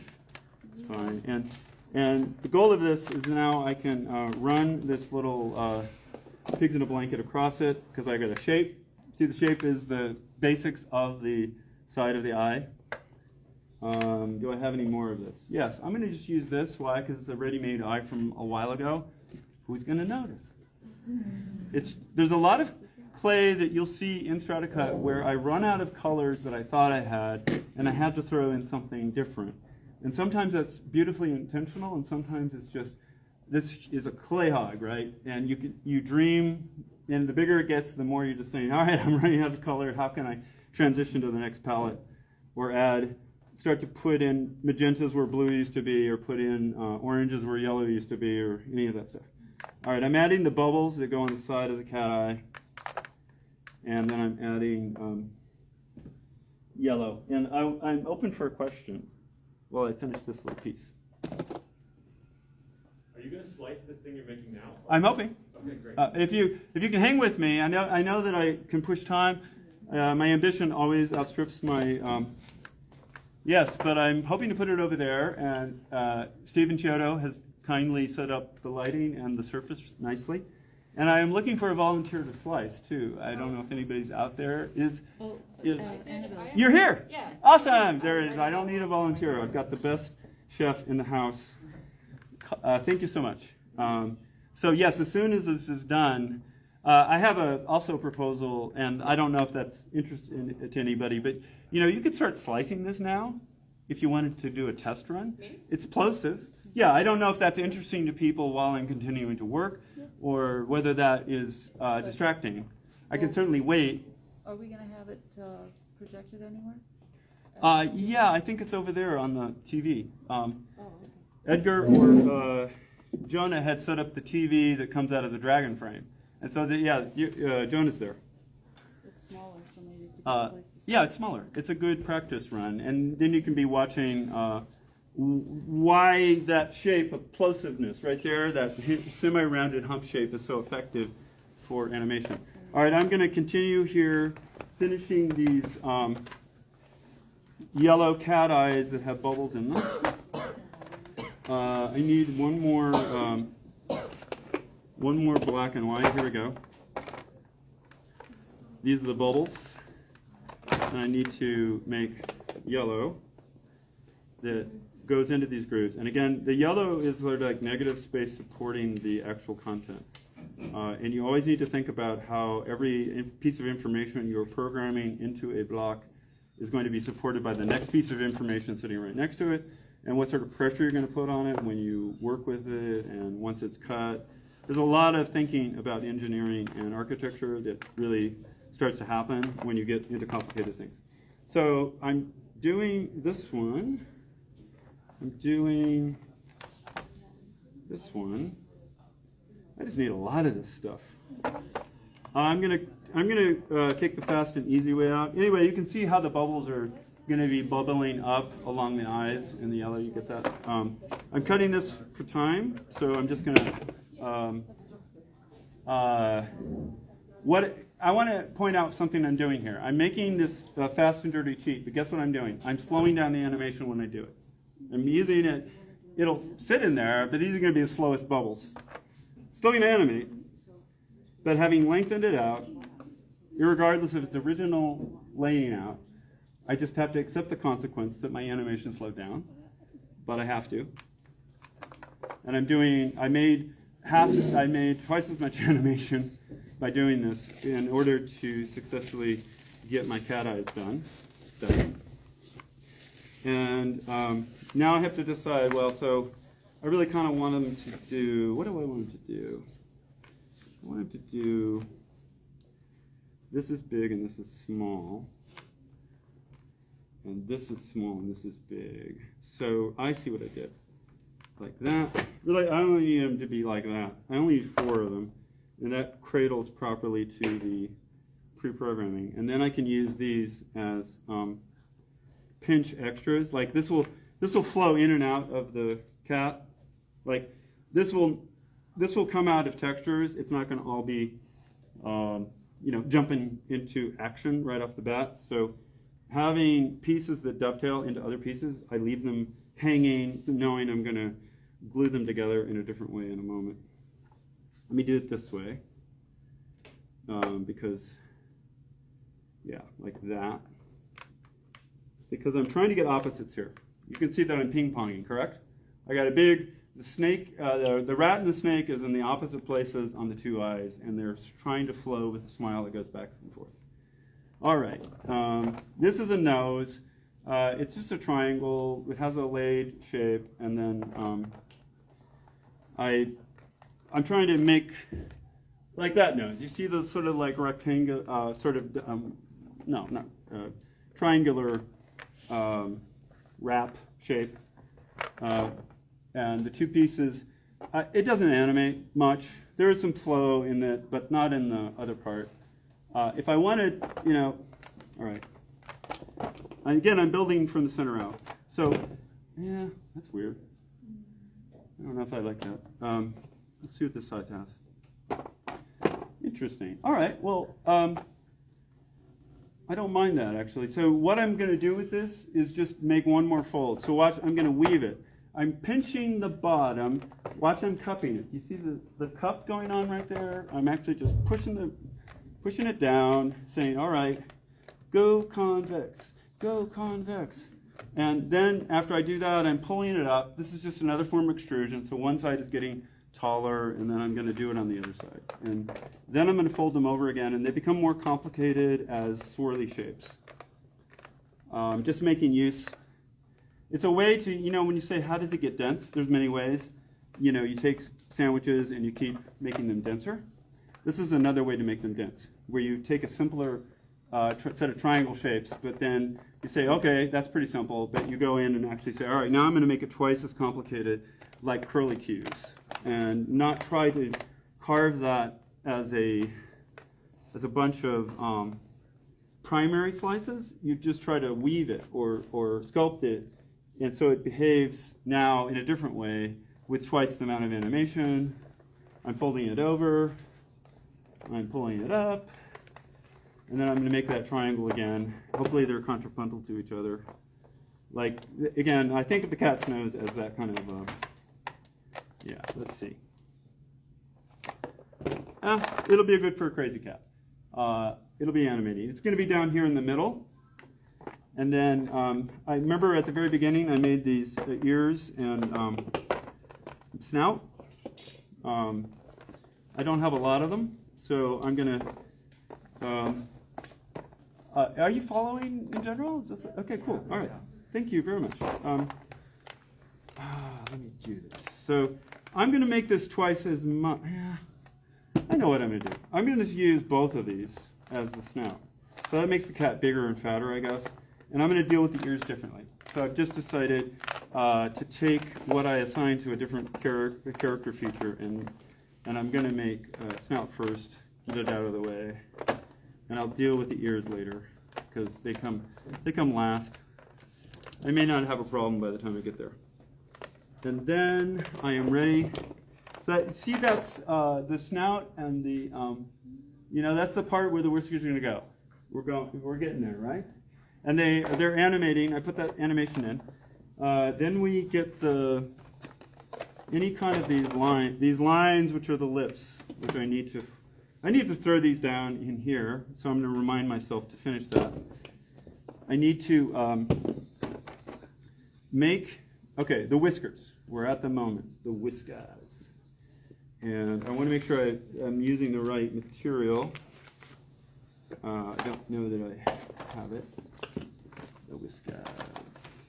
Huh. This is teeth. More teeth if I need it. The whiskers. Oh, thank you. This is everybody. How many of you actually helped this morning make these sandwiches? By the way, raise your hand because I've had a lot of help here. Right? 4, 5, 7, 6. So this is all you. You crowdsourced and made these things. I said, okay, make some sandwiches. So I'm going to put these in as the whiskers. They may be a little gross. I'm not gross, but I mean unfine. They're fat. They're fat. They're not. But I need it to be as long as this because I have a snout. And all right, this goes here. I'm going to go ahead now, cut this again down the middle, and then I'm going to pinch it, and that's going to make the left and right whisker. And maybe not great, but you'll get the point.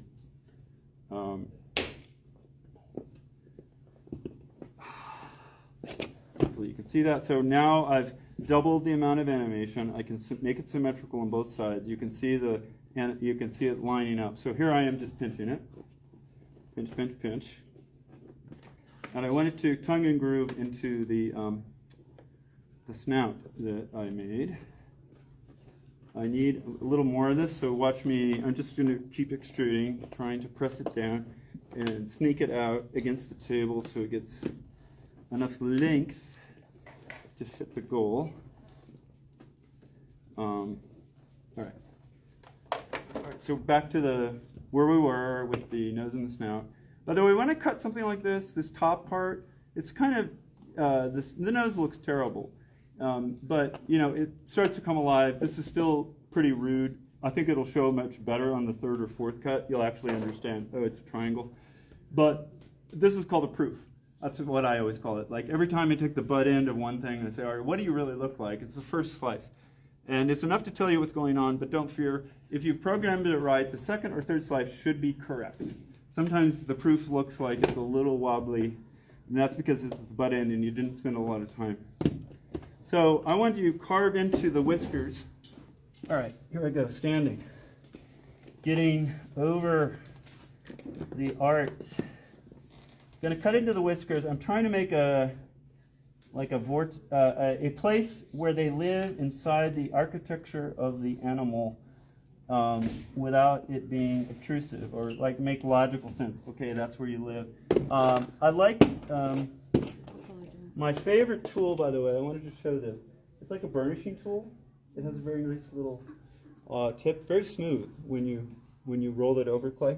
So I've taken the knife cut I made, and I'm just trying to enhance it with this sort of nice burnishing tool tip with metal. This is, again, I'm really weaving or carving in now, not just laying layers in. I'm trying to create an opening that allows the whiskers to come out. Okay, come on. Whiskers. I should pinch it deeper.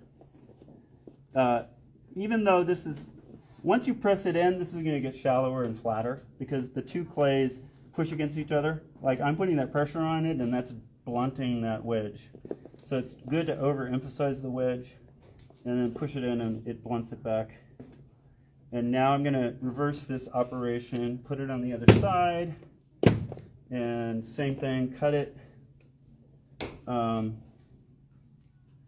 glad I'm videotaping finally. Maybe some of this will be useful to hear and see from a better angle than that far away. And I don't think the TV set it's good, it's great actually, but I mean, really, I never had the luxury of that kind of a view on a demo where you can, the top end is really, that's really helpful, right? You can see most everything. Okay, good. Yeah. So I'm using the burnishing tool and going into the snout. I still need to make a bigger wedge. It's just not deep enough, right? I'm really just, the reason it has to be deeper is it always gets more blunt. If you don't dig it in and pinch everything to hell, it's blob on blob, and there's no definition. And we can do better than that. So over pinch, over create, and the Stratacut will soften it. You know, don't be afraid to do more than it seems like it would be reasonable to do in there. Oh, okay. It helps the coherence that you're trying to get out of this chaos. There's so much chaos going on in here. There's so much programmed energy being forced into this little shape. So right now that's not the best, but that will be whiskers, snout, and nose. It's probably too short, but roughly these should be lines that are whisker lines, and I don't know that's not clear yet, but I'm hoping that comes to clarity. You know, maybe I need to do it this way. I think that makes more sense. Yep. There's no shame in reevaluating. That looks right. David, Yep. be careful because your cat is starting to get pretty close to the edge of the table. Excellent. Thank you. Thank you, thank you. All right, I'm going to sit down again. And you'll trust that most of that is more coherent once the gestalt and the animation takes place. Back to, I finished these guys. I know where they're going to place. I finished these guys. I know where they're going to place. I've already done the tongue, but I haven't done the upper lip.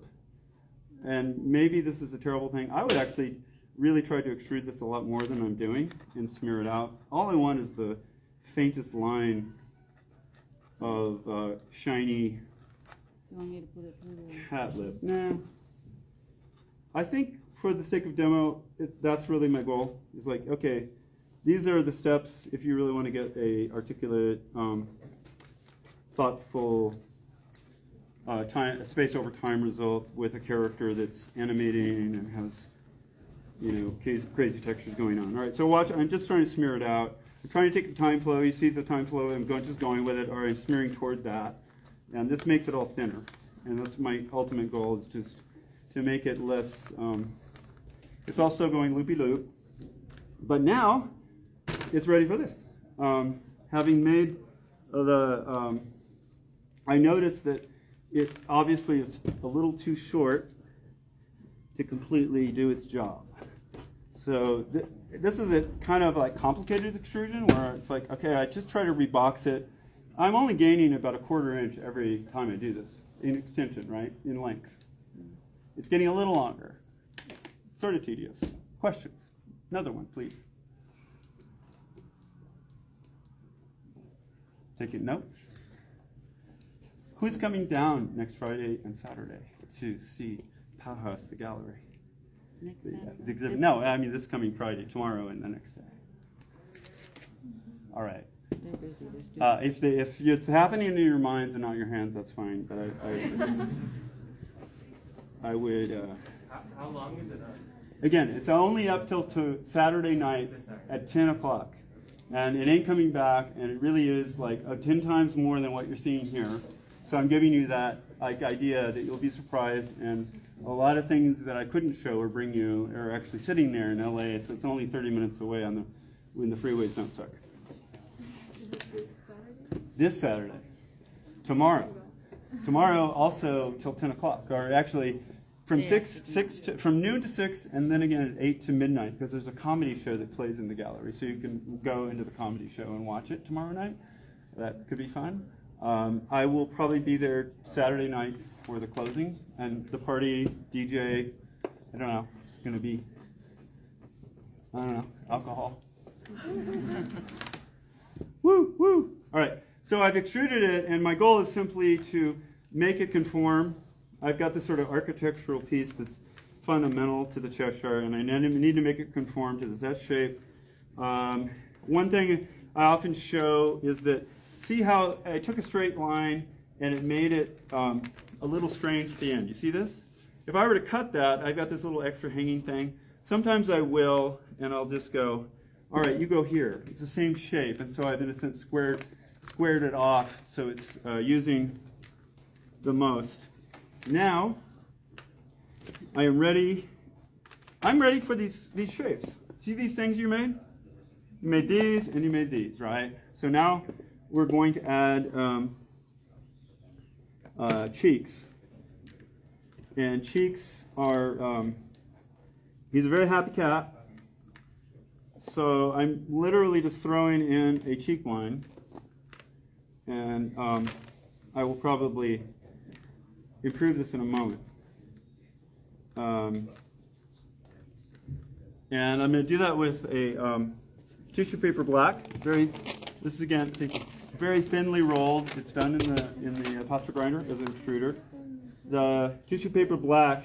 What I'm trying to get is the crease of the smile at the corner of his mouth. So I'm taking what is at the corner of his mouth and I'm flowing it up and over this first thing I just put. So there's a curl over that cheek. I'm sculpting the crease into the cheek that is the physical thing, and this is just a way of having a drawing. You know, this is the line that carries the figure drawing. It's coming up from the mouth. It's on the underside. And he's kind of, Joker-like, right? The Joker's grin. That's kind of what this is trying to do. Now, I'm going to flip this around. And you see why I had to have this underbody in order for it to work. I needed these shapes under here to make sure the curve was okay. I'm flipping it around. I'm going to add some of the crowdsourced curls to improve the cheekiness of the cat. I'm going to be liberal with it because the character is almost 80% done in the sense that I have the key features now. I think the eyebrows, I'm going to do an eye blink and the eyebrows. And then it's pretty much smooth sailing after that. And I'm going to add then this crease here up. And this is the crease of the mouth. Heath Ledger, Joker-like. And now what are we ready for? We're ready for the eyes. Woo. So you can see how I've been building up to each piece. I had to lay it out first, I had to build the parts, and then I had to build it up because it all has to touch each other once it, where did my other, here we are. Okay, so, and now I have to go back and ask, okay, this is thick, this is thin. Great. This is thick, this is thin. Great. So I want people to follow the eyes as one gets smaller and the other gets bigger. And that is the goal of this, whatever, wackadoodle approach. I'm going to do it like that. Now, one thing I want you to pay careful attention now, because this is not supported. So I'm taking this this texture clay of the cat fur and I'm putting it under here. See that? That brings the eye up to eye level in a way, so it's kind of allows it to grow and shrink without it actually dropping and shrinking while it grows and shrinks. So I'm trying to keep it continuity along the line. And I'm going to put another one here. And it bridges the eye, so it's supported. And then I'm going to do it on the other side, so I'm adding more of that crowdsourced This would, if it's used correctly, I would call it, the Mylar twisties. But you'll see an example. This isn't a good one because they're too on the axis of the shoot of the shot, so they won't have that Mylar effect, but they'll have a different effect, and we can all enjoy that one.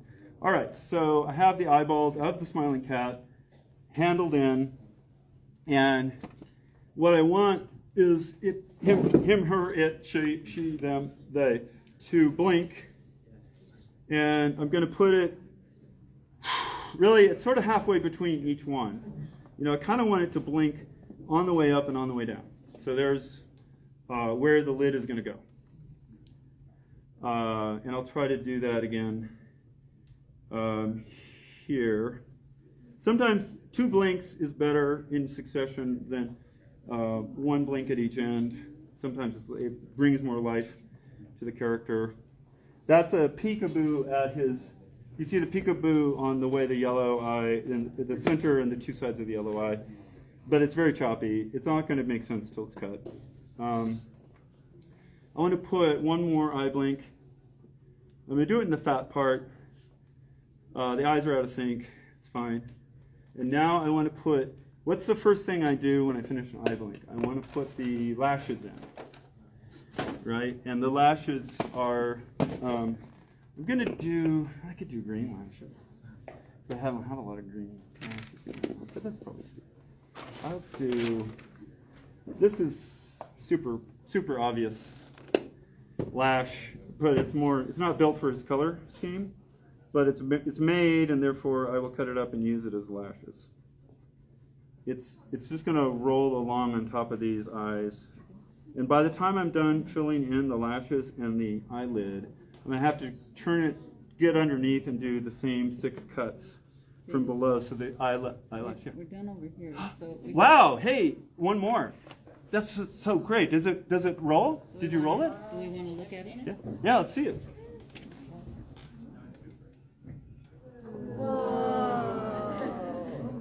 See how plosive that is? That would take you half an hour to make, based off of the techniques I just showed you. Now, where did the rotating 0 go? The rotating O. You got it out there?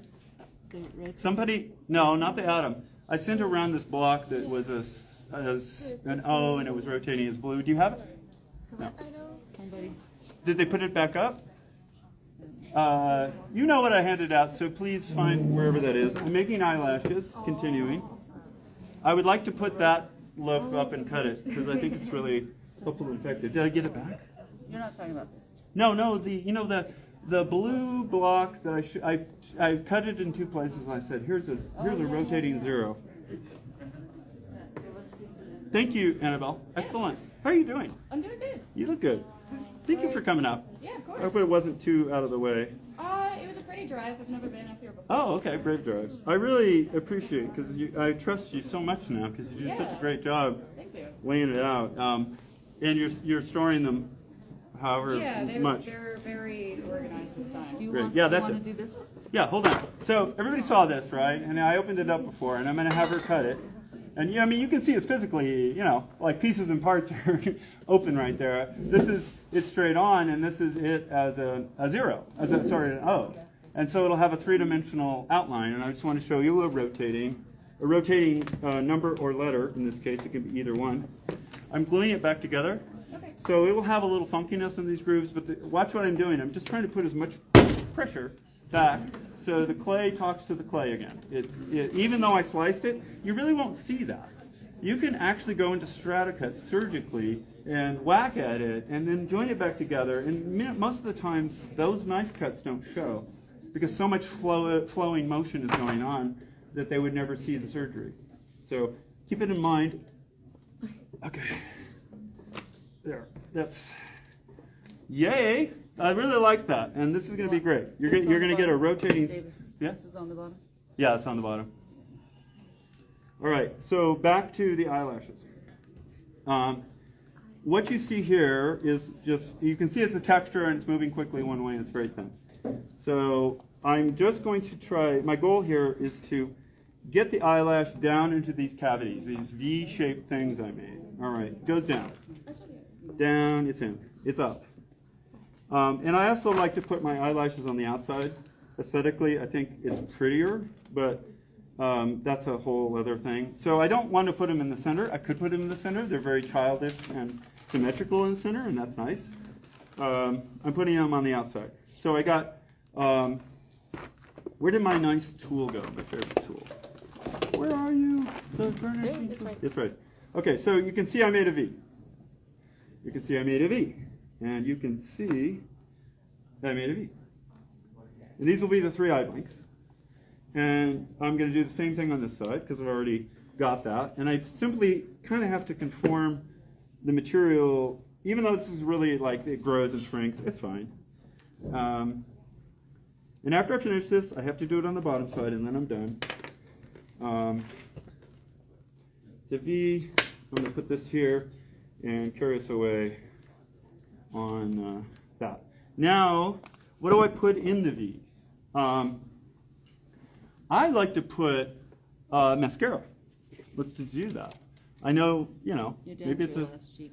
cats are generally a female genre, but Are you gonna need more? so I don't know. So I'm putting the super thin, and I'm putting it on the outside. So it's as if you did the mascara on the outside of your eyes. That's what I'm trying to do, not in the center as much. So it's weighted, and that's this attempt. So the eyelashes go down first, and then the sort of mascara line goes down second. And then I'm weighting it to the outside because I'm going to do a mirror image of it on this side. I have a few more, right? You have, Yeah. that's one more sheet. One more sheet? That's brilliant. Thank you, everybody, again, for making a lot of this prep work just took place yesterday and this morning. All right. I'm going to use your crowdsourced clay one more time after the mascara part is done. And I need to fill in the eye blinks. And I really just want to make them wedges. It's like a watermelon wedge. You know the shape of a watermelon or any kind of melon, you take a wedge shape out or an orange peel. There. It's a wedge, like an orange wedge, right? Does it make sense? See it? Okay, it just goes down, and that is the eyelid, because he's a pinkish character, pink magenta character. I'm going to make another one. It's a little orange slice. It goes down, mirroring. I'm trying to get the blinks similar. They will be slightly off, so you will have that kind of lazy-lidded hookah. Hookah! What? Do cats blink? Oh, cats blink, yeah. They don't blink this way. That's what reptiles do. I think they do blink traditionally. You good? They've got the inside eyelid. Oh, right, right. So, You know. I'm making cartoon cat, so I get to. It's eye blinking because Walt and Warner Brothers and all the rest anthropomorphized it. I'm still using more crowdsourced clay. I've made 3 wedges, and in them, first was the eyelashes, then the mascara, and now this sort of like, we call this character clay. It's just the fill-in clay of the character, and I'm good, and guess what? Now I have to figure out how to do it on the bottom. Having laid it in, You don't have to have. I'm going to do bottom lids. So one way, since it's so heavily laid in, watch what I'm going to do. I'm just going to go ahead and cut it directly with the lid for that moment. And I'm going to go ahead and cut the other way out. This is the cheek. That's the eye. I'm going to cut the lid into the eye. I don't want more. And I'm making, in a sense, another wedge. I'm carving a wedge going up here, right? I'm doing a strange, I'm taking the same little orange slice and I'm putting it down this side, right?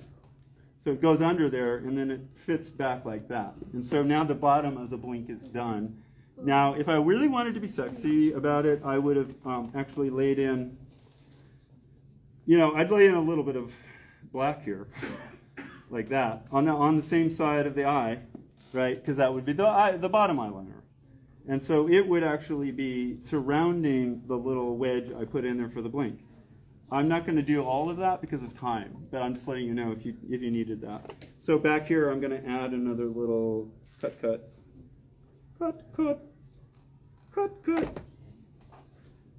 And another little wedge. I think a lot of you are from animation, I would think, or experimental animation. Good to see you. I think in general, how many character animators, if any? I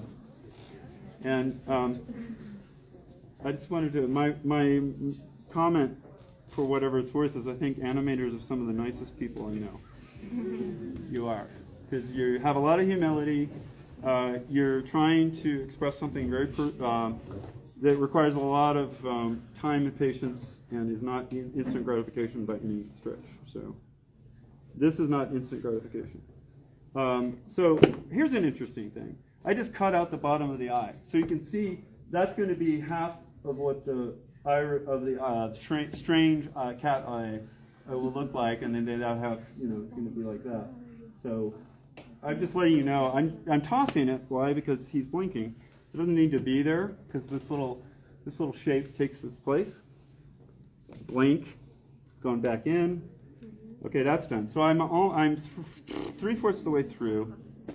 I know I don't have to do the bottom blink, but it's so much more effective. And this is the only surgical way I can figure out to do it when I can't. So this is another thing. You can see the eye circularity right there. So that'll be a hellaciously animating center thing.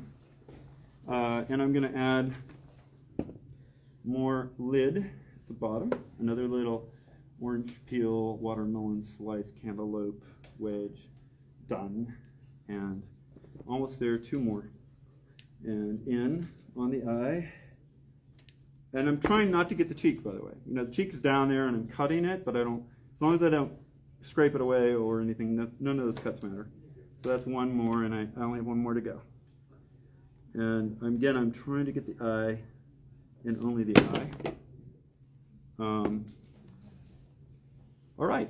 Now, a lot of this is fill-in at this point. I think... How about ears? Yeah, we're going to get to ears. We got to do the fill-in first because everything that is not architecturally glued. So I'm going to go ahead and actually put a little more curvy back into this little, from the top view, you can see how I'm trying to curve it to fit the smile. So I'm going to the S shape again, right? And then now I've got all this great crowdsourced material, which is why I needed it, because the Cheshire Cat, any character is like 50% stuff without any features. And so I'm adding, using that stuff as like psychomorphic textures that have sort of a pinkish electricity to them, but they're not trying to be the main event. They're just trying to be the glue that puts the main event together. And I think the main event is done. I could add eyebrows rising up. That would be really good. And ears. Let's see if I can get that. And then we'll decide at time, do you want me to finish a little bit more of the cheeks before we do it? Because it's still going to read without that. And I want to respect that we're 40 minutes away from an exit. Is that right, Wesley? Are we 40 minutes out? No. Somebody, 50? Yeah. 6:07. Okay, can you hang with me for 50 minutes? All right, great. I'm going to do all I can to make a complete cat and all the textures and rip this out in that short amount of time. Okay. I'm not doing a very thoughtful job because that's the reason for the content. It's a crazy cat, and these are decisions I'm making every so little micro decisions. Like, okay, I guess he has 2 lobes between his eyes, like these 2 little lobes I just added. If I were, this is fun. If I were to, now I have the, I'm going to make raised eyebrows since we're here. We have just enough time. And the raised eyebrows are simply taking the bulging eye and making it crazy big. So I'm just accentuating the bulges that are there right now. Accentuated. Yeah. The problem what I just did, I just flattened it. So the eye is no longer circular. I was rushing. I should have slowly created the negative shape properly. I'm going to fix this a little bit, try to make it a little more circular, and then I'm going to gently curve and arc it over as it should be, not jam it. So I have 3 more to do. This will create eyebrows that rise and lower. What texture should I use? I know I have some. Maybe it's under here. I do have these. I have this. I have this. I'm taking note. All right. Now let's decide what the eyebrow texture is. We have this for teeth. I don't want that. We've created a lot of this crazy stuff, and I'm going to go with that. Right. All right. Let's use the crazy stuff.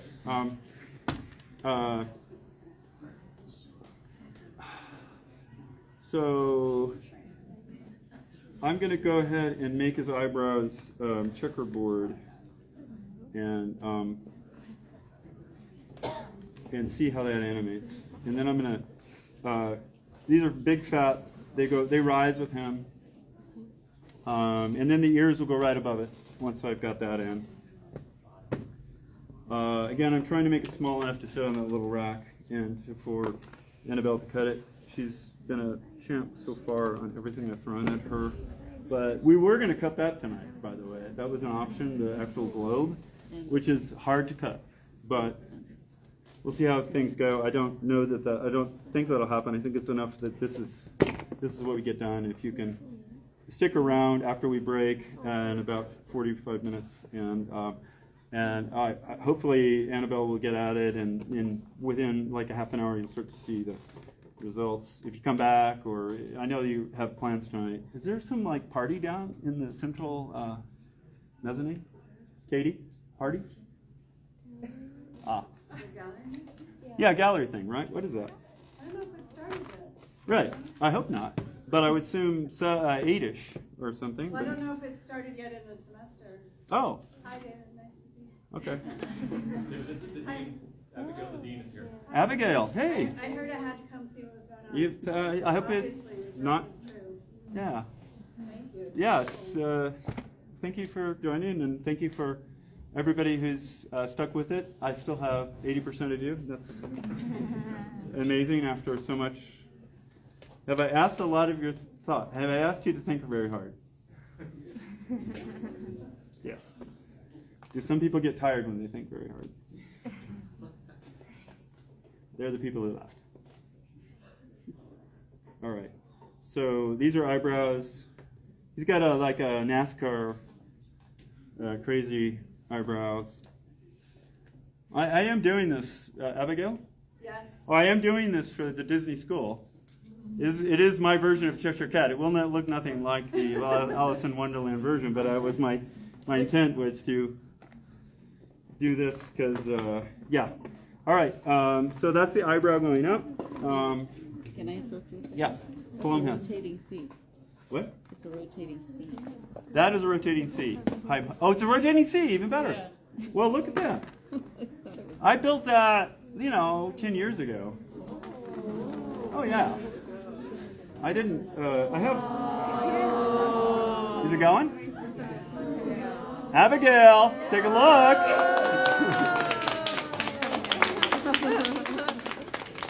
And it's just time flow. I mean, it's just this. It's everything I've been trying to show you.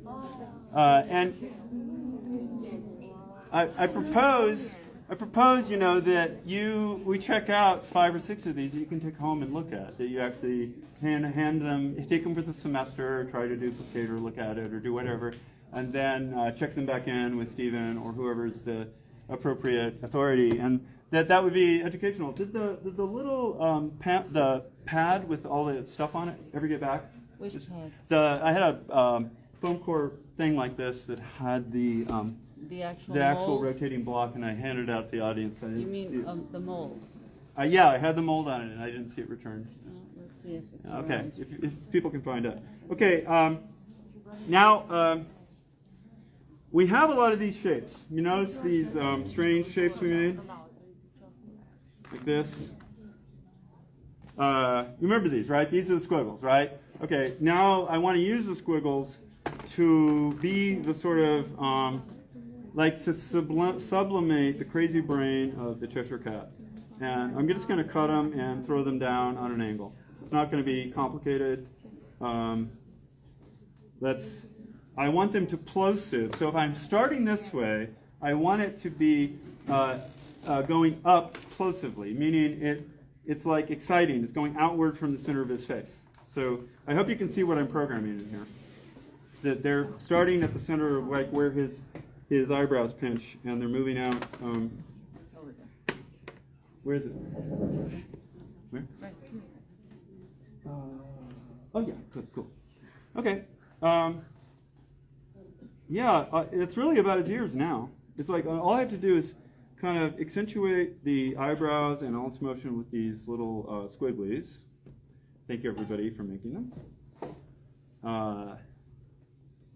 They're going to be sort of like a kind of, I don't know. I really like them more when I actually can layer them in. And if I have enough of them, I can do that. So you're watching, they're going at this angle up. Does that make sense? They're going at a diagonal up over these eyelids. And did we get all of the circles back? Somebody was cutting these up. We didn't finish cutting them Oh, up. we never did. Aw, does anybody want to cut these up? It's Thank you. okay. And we need 2 or 3, right? Because we have 3 of these. I've done this. Yeah, so you see this as an example? That's all I'm asking. Okay, thank you. About an inch or 3/4 of an inch. Yeah, I can use that. I want to do the crawling crabs in a way that people understand why they're such a simple and effective texture. So here I go. I'm still adding, I'm just cutting it apart. Why? Because I want it to flow over the shape. But I'm just programming texture energy over the mountains that I've made here.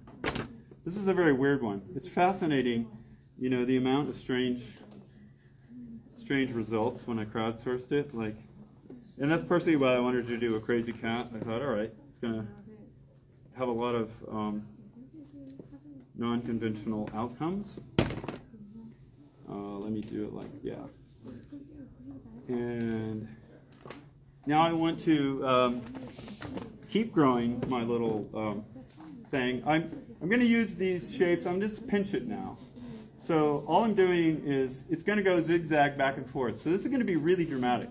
What I'm doing now is throwing something in there that's going flash frame to the camera. Does this make sense?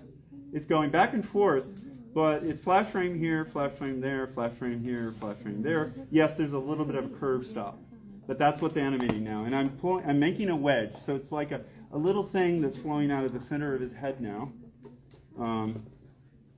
But I'm going to make that the most frantic part of the animation because yeah, it's going to be good. Going to be good. I'm just lining it up so it's flash frame, which was more interesting than not moving. Like that's not moving, and this is going to be like that. It's going to be flash frame. I think, yeah. Wrong way. Here, this way. And now I'm ready for ears. And then all I need to do is add more pink to the outside, and then I can throw the textures in the front, and we're close to off to the races. It's so cool that the sea is coming. This is for Cal Arts.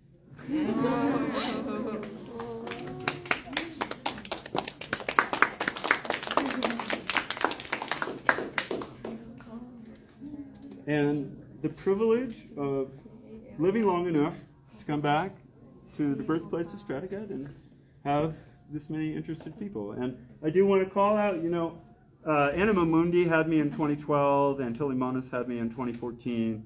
And these are film festivals that kept my interest going as I would educate and show these things around in South America. And so I throw appreciation to Brazil and to Chile. And they're very creative. Like they'll take this and go, oh, yeah, sure. And it was actually kind of tough, you know, like in sort of in the mid 2000s, because computers had people said, oh, that's done with a computer when they looked at Stratigrad, right? So originally, when I first did this, people just go, I have no clue what's going on. This is amazing. But then CG and Jurassic Park came along, and some people go, oh, that's computer animation. So what, right? It's true. And so and so it gave me, showing it to people again in these festivals really helped me want to put up those tutorials. If anybody's looked on YouTube, they know there's an extensive amount of, I don't know, 40 tutorials that go from easy to harder to harder to harder. If you ever want to put the time in, they're shot in stereo, most of them, which is a difficult format for YouTube. Put on your red-green glasses, you can see some dimension, because you look at this desk, and it's kind of crazy, right? Without dimension, it's really hard to understand what's going on here with a monocular lens. And we're to the point of ears. That's his head. You know how I made the ears, this sort of line dots for the ear shapes. Do you need more of that? Pardon? Do you need more of that? Yeah, give me one more for that. Thank you. Yeah. There's pieces. Thank you. That'll work. Pieces are good. There's actually some on that board that went out. Okay. So these are, oh, cool. All right. So everybody knows how these are made. They're just rolling. You're just rolling them out with, okay. And I like to see the fast nods. And if you're not nodding, speak up. I will go slow here and there if I can explain it better. It's a lot to take in. So I'm making ears. I want them to be off to the side, like cute. I'm going to let them flow from one side to the other. And because some of these are thicker, I'm just going to, I cut myself last demo. No, it's kind of, as long as it's a superficial. I still didn't bring a Band-Aid. Yeah, I do it about 1 out of every 10 sessions. And so all I'm doing is I'm stealing from Peter to pay Paul over here. I'm trying to take fat texture that I don't need on a character design basis, like with the ears and the shapes of the ears. And I'm trying to throw them down here where I do need that fatness. And so the fastest way to do that is yeah. So those are the ears.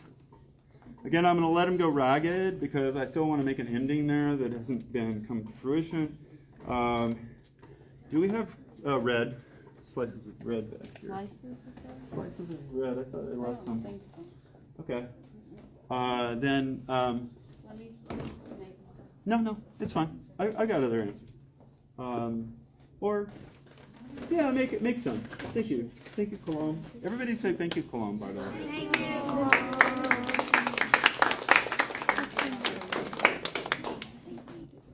I would only be able to do half of this without her. So, I can use a line. I'm just cutting the. Yeah. This is just more lines, slabs, nothing fancy. thick ones? No. I mean, wide ones? Whichever size you want. I just want to highlight the ears, and by that I'm just trying to put a more solid color on one side, right? Because there's a lot of chaos going on here. So sometimes you want your shape to have graphic outlines, and every woodcut and Japanese wood print understands how to make graphic lines, and that's what all this is trying to be, is that in Stratocut. So that is that. This will be this, and some plastic. Thank you. Good. All right. So Colin made a few.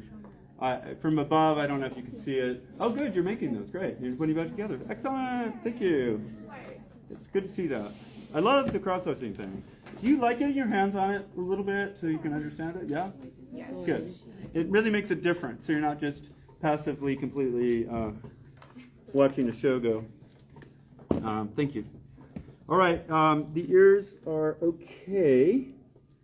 I know that it's hard to see, and I'm getting really big on a block, and I'm not going to show the cut very well, so I'm not going to even do it. You're going to have to trust, and I'm going to have to trust that it's in there. I'm at the point where I want to finish out the sides. So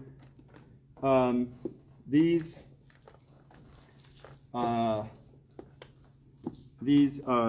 where the eyeballs are still exposed to the exterior. And so all I'm trying to do is add a tiny bit of what I would call the character color, which is a sort of magenta, pink, white, red, twisties. See what I'm doing is just adding sort of this on the outside here. Does that make sense? And that's just to make sure the character's, flesh body is coherent and he just isn't flying. I could make him fly off, by the way. You could keep it simpler and it would have a different effect, more of a punk effect. This is trying to be a punk character effect, maybe. I'm almost out of texture. Thank you for providing so much. And that will determine, the amount of material I have often determines the character decisions I have to make. So it's not like you're planning everything exactly right. And therefore, I do impressionism, expressionism, and psychomorphic pop-like images. And the reason for that, thank you. Yeah. What's it from? Is that your twist? Yeah. Oh, it's very, very delicate. It's very good. It's the kind of thing that won't show up as an Stradica with problems and other things. So I'm just choosing an entire range of artistic approaches because that's what the medium suggests. It also suggests clouds. It suggests explosions. It suggests fluids. It suggests the clouds over there. It suggests hair. It suggests everything. Those are the things that are subject matter that make the most sense. And in this case, it suggests craziness. I think we're done with the sea. Oh, Sue, let's see it. Oh my God. Oh my God. And I love that it's reflected at the beginning and it just sort of flows down into, oh my God. I don't know how the bottom, it feels like the bottom is moving, the whole rig is moving forward. Yeah, I was pulling the It is coming off the front. That's just the front of it. yeah. Okay, it's as designed. Okay, I'm seeing an the illusion cradle there is that's staying there. blowing my mind. All right, I'm covering the sides of the eyes to give it some. And as I cover it, I want you to know I'm still going back into the architecture of the smile. I'm not quite completely finished with that little Joker thing I mentioned on the crease of the lips. I think I've got the eye done. So what I want to do is finish that little Joker thing. And then do the bottom. And then finish the front and back. And I think I've got 20 more minutes. That's my goal. And then, is that appropriate? If I get it in 20 minutes, you'll stick with it and watch it? Okay. We didn't take a break. No, I know, but I apologize. If I can keep going, it's better because if I come back after in the middle, it's really just hard to pick it up again. So it's a sport. This is like athletics. This isn't. This is performance too. It's a very strange thing to evolve into a performance piece like this, where I'm somehow not just explaining technically, but I'm also trying to package the events in a way that you can not be bored, because I can do very long videos, and this is a more general purpose. Hey, let's understand all of the primitives, let's understand the textures, but let's also have fun and understand some character design when we use those textures. So I'm just taking the Heath Ledger Joker crease at the bottom and giving it a little more flesh, because this is the cheeky part. The Cheshire Cat has huge cheeks, right? That's the cheeky part. And I'm almost ready to do this. You ready? Finally. Oh. It's a thing. Yeah, it holds together. Woo! That rotating C is so fucking cool. I want to mention something that's been on my mind, and I don't know. Just because I think of it doesn't mean I'm going to do it or it's going to happen. But all right. So these are the ears. These are the eyelashes. I use this stuff for the eyelashes. No, not this stuff. No. Oh, what did I do? This is cool. Use the brown one. I'll figure it out. Yeah, I use this for the eyelashes. It's sort of No, dynamic. that's eyebrows. Eyebrows, yeah. eyebrows. Thank you, eyebrows. And then this is the snout, and this is the smile. And I haven't shown you the smile because it's just a little too deep. I'm not going to. I could finish out some of these. So I start to work down now, right? Because I've built enough that it's like deep enough. My plan, if I have time, is to finish it up to here in 20 minutes. Yeah, why? What are you gonna add to it? All the textures. All these textures you're building are going to be, I wanted to build these textures so you can see how they perform, but what they're going to be is the prequel that leads you into the Cheshire Cat. So what I'm going to do is mostly animate fun textures flowing out of this, flowing into it, so it's got a kind of, hey everybody look at here, wow, it's a cat, right? It doesn't just start off and be cat. All right, I'm simply just finishing up some things, trying to get, like when I see things like this, I know that the flesh around the smiling mouth is not complete. And yet, that's acceptable. Here's this is like the last bit of cross source magenta. So in a sense, You have a few pieces. where? Oh, Yeah, I want to finish that out because I think that really helps the cat feel like a face that's got a kind of full body to it. Whether or not that works, it's just going to be fun to look at, not necessarily on character design. So I'm just adding textures at the bottom. And you want to know the last problem I have is this, I added these bold pinks. So I'm going to go ahead and take them off. This is the cradle that the whole thing got built on. Take them off. It's going to let me sculpt the bottom now. In a way, I haven't really been able to change the way the shape of the bottom is. And ultimately, at the bottom, look, I have this smiling texture. It's supposed to flow left. It's supposed to flow right. I didn't do a very good job. It's okay. It's going to be very bizarre to look at. But what I really want to get is a sense of the bottom lip not being chunky. So really all I'm trying to do is smooth this out so there's some kind of like, even though it's going to be rough, at least when he smiles, or she, or it smiles, the cat smiles, it's going to have the cute sort of upper, it's going to have a shape that's consistent, right? The emoji shape. I'm just getting a simple emoji shape, so it's very super clear. And then I'm going to add these back in because I still need negative space to hold this puppy. All I wanted to do was make that coherent, so I'm not looking at a bunch of chop. I never touched it during the creation, and it felt like it needed some love, so there it was. This pink is, the magenta is going back in because it's good.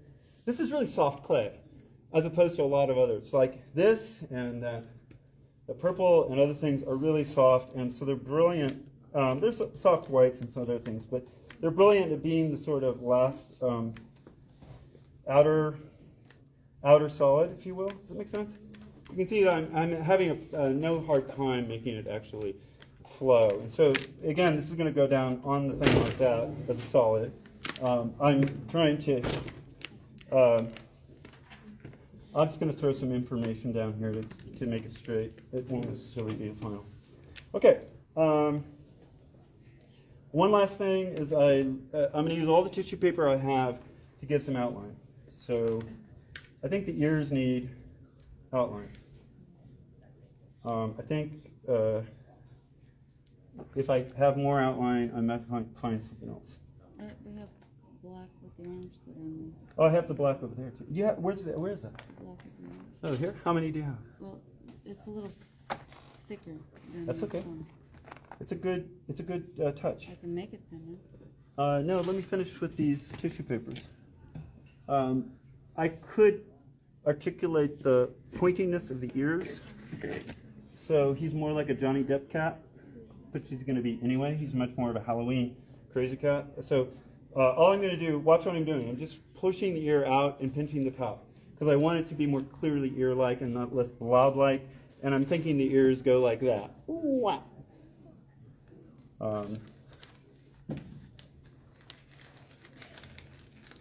Yeah, there's a kitty in there when I look at this. Now you have some orange. This is really beautiful stuff. Go for it. This is going to allow me to block out everything here, but it's adding an extra color, which kind of gives it a gravity glue. It's just nice. I mean, I haven't used any orange, right? And so it's a single. That's all I got though. Is that it? Yes. Thank you. It's a single. It's like a little touch that's. It's nice to pull back on one color and then throw it in just as the last thing because it. I don't know. Maybe it's more childish, but it keeps the spontaneity of the. I think it can work with the color palette that I've chosen, even though it's a very weird choice. Here. Thank you. Is that magenta piece there meant to be like that? Which one? This one, Yeah. I mean, I could smooth it out. Yeah. So this will be rough and rugged. You got the rotating C. You can work very deep that way. I can explain how to do that C someday, but it's not going to be as exciting. It's going to be a lot different of a tutorial because it's just boring and tedious and tight. It's like jewelry, right? You know, when you sculpt jewelry. This is a scale that you can see some action at. All right, this is the end of the block. On the end of the block, I want it to go away into something. You can't be cutting on that thing and not have some kind of slope coming off the end, right? There needs to be a slope because gravity if you get here, it just falls right over. You get to the last slice and it just becomes bendy and gone. So finding a way to add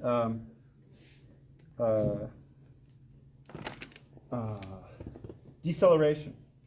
It's like spatial deceleration and helping the block find its last bit of gravity. I'm going to use the eyebrows here. Is this the end or the beginning? This is going to be the end. This is the end. Beautiful from the or the beginning. Because the eyebrows are here and are like this, I'm throwing out a lot of detritus or leftovers because, well, it doesn't matter much. I'm going to use this. I found some pieces that I still want to finish out the body, maybe. I like to have those. But I really want it to decelerate off the back. I have these. I had plans for these, but I never used them that way. I don't think I have time. I'll get to them if I have time. I just want to finish the back end of the loaf and start putting. Oh, remember these were the ears, so this is good. I found some extra texture. This is how you use the extra texture that you found. You say, "Oh, the ear is great. I'm gonna add them in and fade them out. I'm just taking them so they become part of the decline of the block toward a bit of a conclusion. And I'm still just looking for the junk that doesn't matter. It's not obnoxious though. This is a bit obnoxious. Are you seeing this one? This one? Coffee cup? Well, that's pretty beautiful. Okay, so everybody knows how this is done, right? It's a herringbone pattern and simply all those sandwiches that we use. So Colum is correct that if I put this in, you'll have a flourishing ending looking at a texture. Why not? So I have to box it. Then I have to, pretty much take I only box it because again, I boxed it, correct? You can see how quick and easy it is as long as you use the one side to be the other. And then I can put it down here and call it the sort of base. And people can go, okay, that's groovy to look at. And then I'm going to actually make it more slanted. So I'm taking this and I'm just carving it back up there. Do you see that? And then I can just do the time flow down into this thing. This becomes my ending backstop. This is the eyebrows texture finally. And this is the top of the cat. And I'm going to go ahead and do this. Okay, so not pretty, but the point is clay can't sit floating in air, and once you're done with your block, you need to figure out an exit. I'm going to figure an entrance now, and I'm going to do it in 10 minutes, 15 at the most. And the entrance is everything that I haven't put in here yet. So, we have these guys.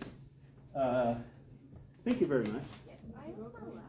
You have more? I chopped them all, but. Oh, can you put them back together like this? You need the blue. Just chop the blue and then, yeah. And where's the master of it? Oh, here it is, yeah. So, there's the larger pieces. So, part of me wants to do something like this, because I want to see the crawling crabs big. Part of me wants to do this, because I want to see the crawling crabs at a different scale and how they are affected by that scale. I'm going to try to give you up front a bunch of textures that we have talked about that you're going to be able then to see as preliminaries that flow into the Cheshire Cat. I am also going to put the cat back on its back. So I have to build another buck. A buck or a negative clay thing that holds up the back. I first learned the word buck from Paul Herod, who was a excellent sculpting student who I went to school with. There were only 3 sculptors in the whole school when I went to school here. Paul Herod, Paul Richmond, and myself. And I worked in F105, which is the computer lab, and there was a pipe, excuse me, here. So it's back on its back again. This is going to be kind of crazy. So I want these things to flow into it. The first thing I'm going to do is the mylar, because I want you to understand why the mylar twisties are what they are. Where are they? Right there. Oh yeah, good. Thank you very much for making these. So the mylar twisties are kind of like crabs, but they're very fluid and they have that kind of interesting.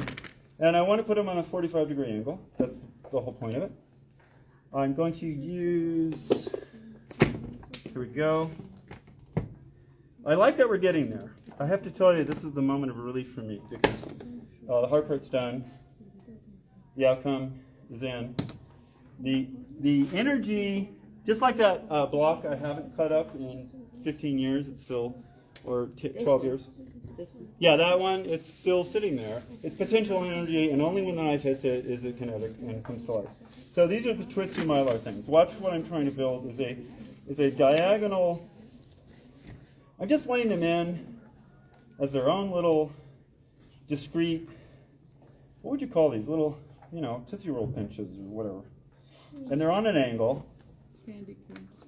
Yeah, but see, they're not long, right? And the reason they're not long is I really want them to sort of evolve and unevolve like little creatures across the screen.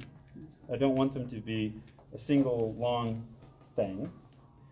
And this is going to be a little bit weird, not only because I'm so tall on a block that's unfinished, and here I am supporting it in a wanky style right there.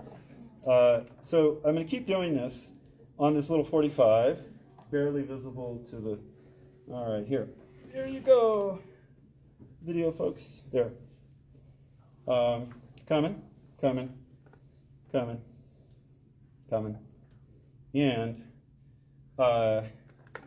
yeah, I'm going to build it all the way. And why? Because I'm going to cut this in half and use it across more than just this little section I'm building. But I wanted to get it on the 45. So that's all I'm trying to get is make sure I have the little mylar twisties on this angle, make sure they're short, stack it up, keep growing.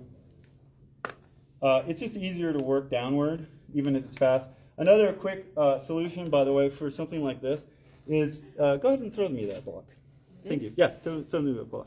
Is just use another block and put it at the back, and therefore you have some support so it's not likely to fall over. So as you're building this crazy skyscraper of slowly moving molten liquid, my goal now, okay, I've got a lot of these in, is to square the box. Okay, here I go. I've got the angle. I want it to look like that. And so now this is what the result is going to be of this 45. Thank you very much for doing that. And there. And it will be a sort. I'm going to use it as a lead-in one sense. So put a pin in that. do we have the, yes, we do. We have the, these boxes. We did these boxes, remember them? Okay, I'm going to cut this one in half, and I'm going to run a shape through it that's at a radical angle, like this. It's going to have a lot of fast animation.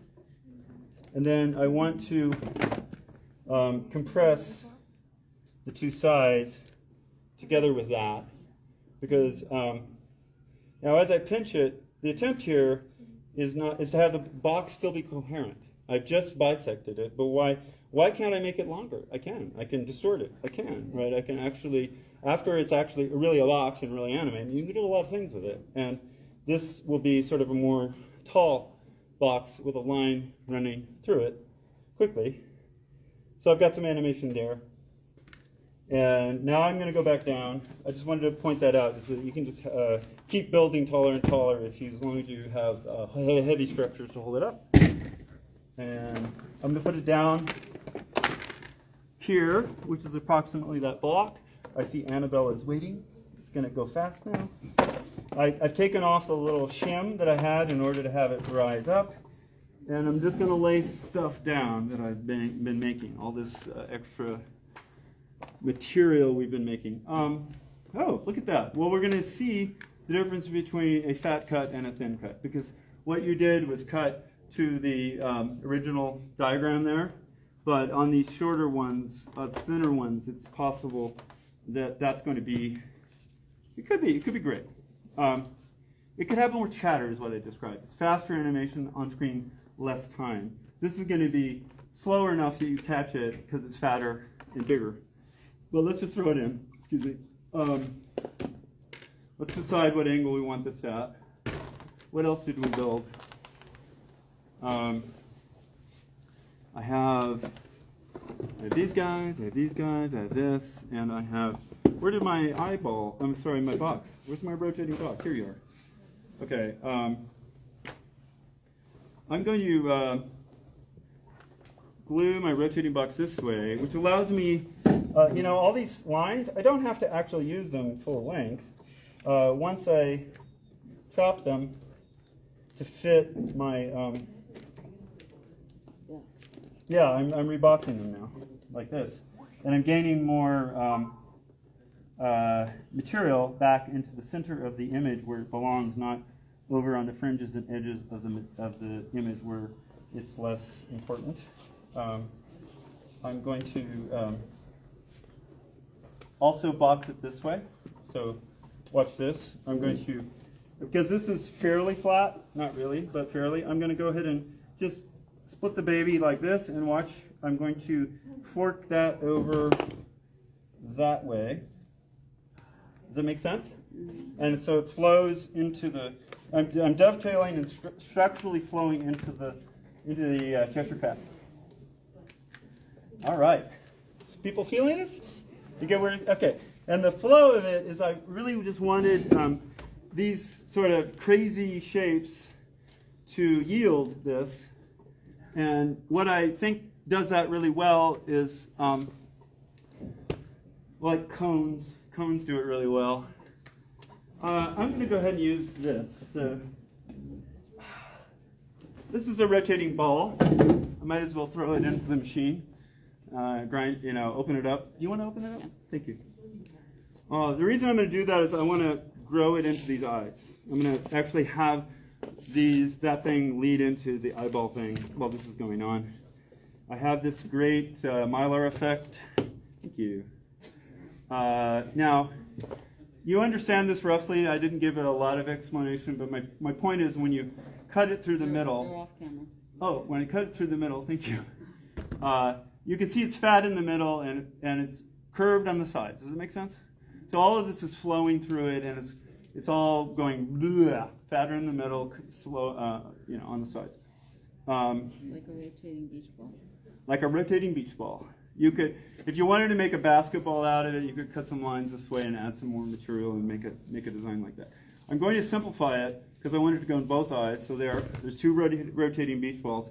I'm going to create a, what do you call it? An impact shape, a wedge, a dive in. I'm going to hammer into this puppy. And I'm going to use my favorite tool. I'm going to find the eyes. Where are you, eyes? Is it the mouth or the eyes? This is a conundrum. Yeah, that's the eyes. They're lower than I thought. There's a lot of stuff on the head, and the other eye is really small. So watch, I'm just making a giant little like cone or a negative shape, and then I'm pressing this positive shape to in there. And so you've got one sort of animation being encapsulated by another animation. I'm going to do it over here too. Now this is a harder eye because it's a small one. It's the one that's really hard to tell. We'll see how it goes. And yeah, I think we're getting there. I have these extra textures so I could finish up some detail here. That goes in. I'm going to go ahead and pinch it down. Why? Because I want it to flow in and out of these rotating circles. I want to pinch this down because of the square. All I'm doing is making sort of slight morphic shapes. So this is like the bow of a ship, and I'm just squeezing it out like a bow of a ship. Why? Because it flows into that better, because the two sides kind of kiss each side of the bow of that ship. And I'm just doing textures. You can see how fast they are. You see how fun they are. You see how they flow together. There. And so the eyeball is in. I'm going to go ahead and I think I'll cut this off. Could be crazy to do that. Anyway, you see how beautiful that is? When that's animating? Damn, it's just gorgeous. I'm really glad. I'm glad I got to put it in. So I'm just going to be adding some more textural crazy like that. I'm going to add these in because they're. Remember, these were contrapuntionally rotating. You remember that? So I twisted it one way and twisted the other. Let's see what that looks like. Let's see what that looks like. And we're getting close. And I take that and I see the line. I'm going to twist it over and make it come on the other side. One thing about this that I just did is you see that it is sort of a background. This is disappearing behind the rotating square, and it is reappearing on the other side of the rotating square, correct? So by doing this, I've interrupted what looks like a background to have the foreground dominate as it passes behind it and then passes on the other side. And then finally this. I'm going to do crazy with this because I'm kind of at the end. Oh yeah, 5 minutes. What do you think? How do you feel? You good? Cool. I think that C is like, I'm so glad we cut that stuff up. Who wants to stick around? In an hour, this will be done. Who wants us to actually cut that thing up tonight? The party people say, no, we're going to go party. Party here. I know. Well, we'll see how it goes. I don't want to assume, well, we all may be very tired after this one is done. All right, so you see, I'm just doing organic conformity and letting it roll. I'm trying to make it very sculptural and very fun looking. I'm not trying to make it, and then I'm just giving, the last thing I would want to do is the plosive. Where did my little plosive thing? Yeah, this thing, right? What I really should do is add layer after layer of plosive on this. Do you have more stripes, like more thin, like the orange blacks of any kind? Oh, the thin stripes? Yeah, thin stripes. I thought, well, there was the. All right, the it's going to be, stuff here, that's okay, I'm bringing this ear down because it flows. these? Oh, that's fine. I can't see it. It's fine. Okay, so Here. I want to add this. Okay, thanks. I'm going to add this. Why? It's because I really want you to see what the diamond shapes were. This number 6 diamonds, right? So I'm throwing this in so you can, when you see this back, you'll see all the things that went into it. And no, plosive is I really want more tissue paper, and I probably have enough. Yeah, thank you. All right, this is, I think, probably the second to last thing, even though it feels like the last thing, because I don't know what I'm doing next, if anything. But I want to make this plosive. So I simply find a best way to make that shape. And now all I'm trying to do is make a sort of rounded thing like this. See that? So it really goes kaboom, I'm going to even make it I'm going to undercut this, finish out the clay, finish out this. This looks like it's off the edge, so I'm going to trim it because I don't want it competing on the track, the width of the track. As I trim it, what the hell? Add more. Now, I'll quickly make the plosive that I made over there that went so quickly. You see that? That's plosive. Doesn't have to be any more than that. But then you just keep, oh, I didn't add, I need these guys in. All right, so I'm going to add the Mylar all around it now. You see the places where the Mylar will go.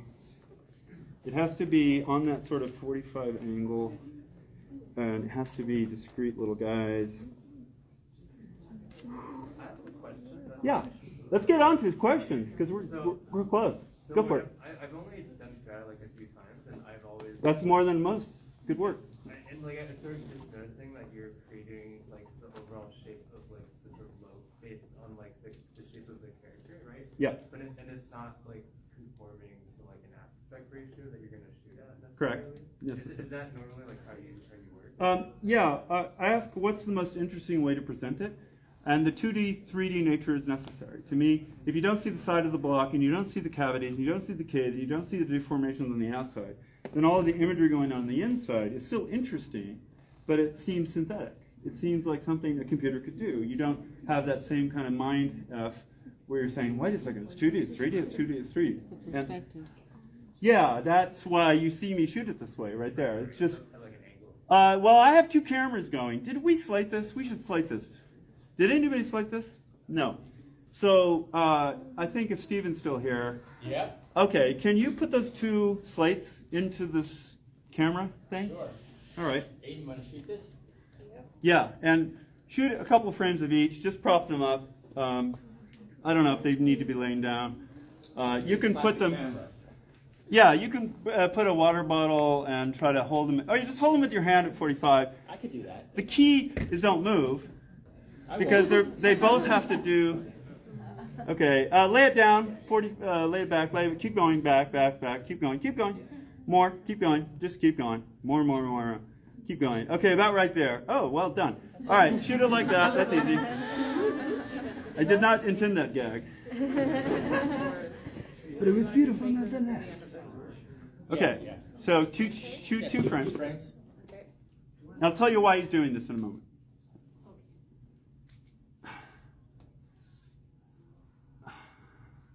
And both cameras need 2 frames. Can't just be one. I'm adding more plosive as they do We've been this. shooting 2 cameras all the time. Jonah just gave me the computer. Yeah, we're shooting 2. We are shooting 2 cameras all the time. Okay, now take the other calibration. That one, I think you can tilt up more. Bring it forward. Slide it forward. Keep sliding it forward on the glass. Yeah, back now. Sorry, it glitched. There. Right there. The shutter is on a glitch, so back a little bit. Okay, now you're going to stay frozen while 2 frames get shot, and hopefully they don't F.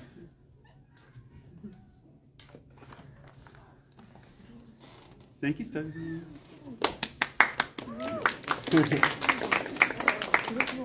Does anybody know why those are shaped and colored the way they are? Does anybody know why they're shaped and colored the way they are? Is that like a color test? It is a bit of a color test, but it's much more future thinking, and it's not really about the color. The color is used. Yes, you do want a color calibrator, but mostly it's to differentiate the shapes. Why do I want to shoot shapes? Because you're shooting with 2 cameras. Yes. It's going to become 3D. Yes, this is a calibration method. So the boxes are 4 centimeters, 2 centimeters, and is it a centimeter? I don't know. They're measurements in millimeters. And so if both cameras can see this array of shapes as a sculptural thing, then those 2 cameras can be fed into an AI machine, which can then understand the spatial relationship, not as stereo, but as what I would call a grid camera. A grid camera would be any amount of lenses that form like 4 or 6 that have a distance longer than interocular, more than stereo, but enough that the calibration can glue them together. So in theory, what we want to be doing, whether that's this year, 2 years, or 10 years from now, we want to be looking at everything like this. Stop motion should be seen in pigeon vision, right? Then it's staggering, it's startling, it's amazing. Every time there's an increase in fidelity, be it HD, 4K, or going back to standard def, there is a flourishing of stop motion because its textural acuity is so clear, the clearer you have a medium to replay it. And I believe that's coming. So I'm shooting this, I'm trying to shoot from now on with this kind of calibration with at least 2 cameras. Everything is better with more, up to maybe 12. It's very similar to light field. If you ever want to look up the word light field, this is a similar idea. But because AI is changing the world and can interpolate now so well, this to me is the way to, something like this needs to be done in the future, and we'll be able to see it on our phones, and we move our phones around and our animations are moving with it, like from every angle. And in StrataCut, I just want to let you know, I hope someday soon that a Boolean animation where I use my phone and I walk through the StrataCut can happen.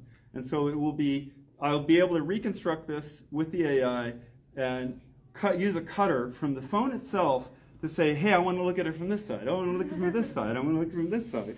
And eventually animate the synthetic cutting shapes. So it's a circle or a corrugation or some kind of crazy non-thing that isn't this, right?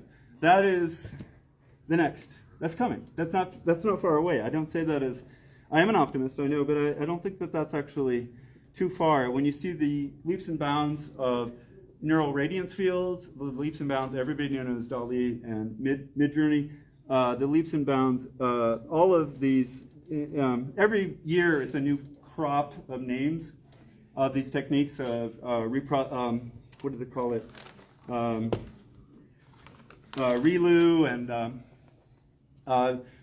back propagation. That's a big one, right? Everybody knows back propagation because that's the way in which an AI readjusts itself to learn better and better weights so it can perform better. All right, I'm getting there. And how much plosive do we want to put on the front? I'm going to use this. Why not? Plosive, right? So it's going to explode when we get to it. Yeah. Yeah. Plosive. And then some more blacks and whites, and I'm good. I think it's time for questions. I've achieved almost the 3-hour thing. I've achieved textures. I've achieved all of this. You understand what this was. It was the eye growing and shrinking in my mind, and I was trying to say that it's going to be contrapuntal. This is the nose. This is the ears. I didn't put the hair in the ears. That would be something I could add, but I'm not going to. The hair on the whiskers exist. I could do a better job on the hair. It's a little fat, and it's going to be a little crude, but it's, you know, once it's in motion, most of that'll be completely understandable. This is cool, but I want to not put it at that. I want to put it at an angle that's cooler, like that. Now you see these kinds of ribs. When you ask, like, how do I like to cut it? I like to show all of the architecture. It's just so damn much more sexy than seeing it front on. And it asks, do you have more darks? Yes. It asks questions as to, am I watching a 2-dimensional image in a 3-dimensional time block, and where is the, what I want to express, and I've said this on other videos, is that this technique, when it teaches me back what it's telling me, it teaches me time blindness, that the fact that all the animation could coexist, it's all potential, nothing's cut, it will not be kinetic until the moment Annabelle takes the knife to it. So this could last for 1,000 years in this form and still be animation that nobody ever saw until it's revealed. I think that that's a brilliant metaphor for life. We all live in this moment as a time thing, and in our lives we're all flowing like this from one position to another. We are looping around Cal Arts. If we were to see ourselves as long pieces of spaghetti, we are all like buzzing around and connecting to each other. And I'm painting a picture like a four-dimensional picture that I even can't see. I mean, I can visualize it. I do see it, but I don't literally. I use this to help me with my time blindness. I hope you use it to help you with your time blindness, to understand that there actually is time flow in your life, even if it's not in your eyes and your mind. This is trying to give you that description. One last comment. I'm adding more plosive. How you feeling, Annabelle? Good. God, I'm feeling good because it's almost over. It's such a stem winder, right? This is somebody in politics bloviating on. I'm on the Senate, and it's a filibuster. I'm just going to keep talking.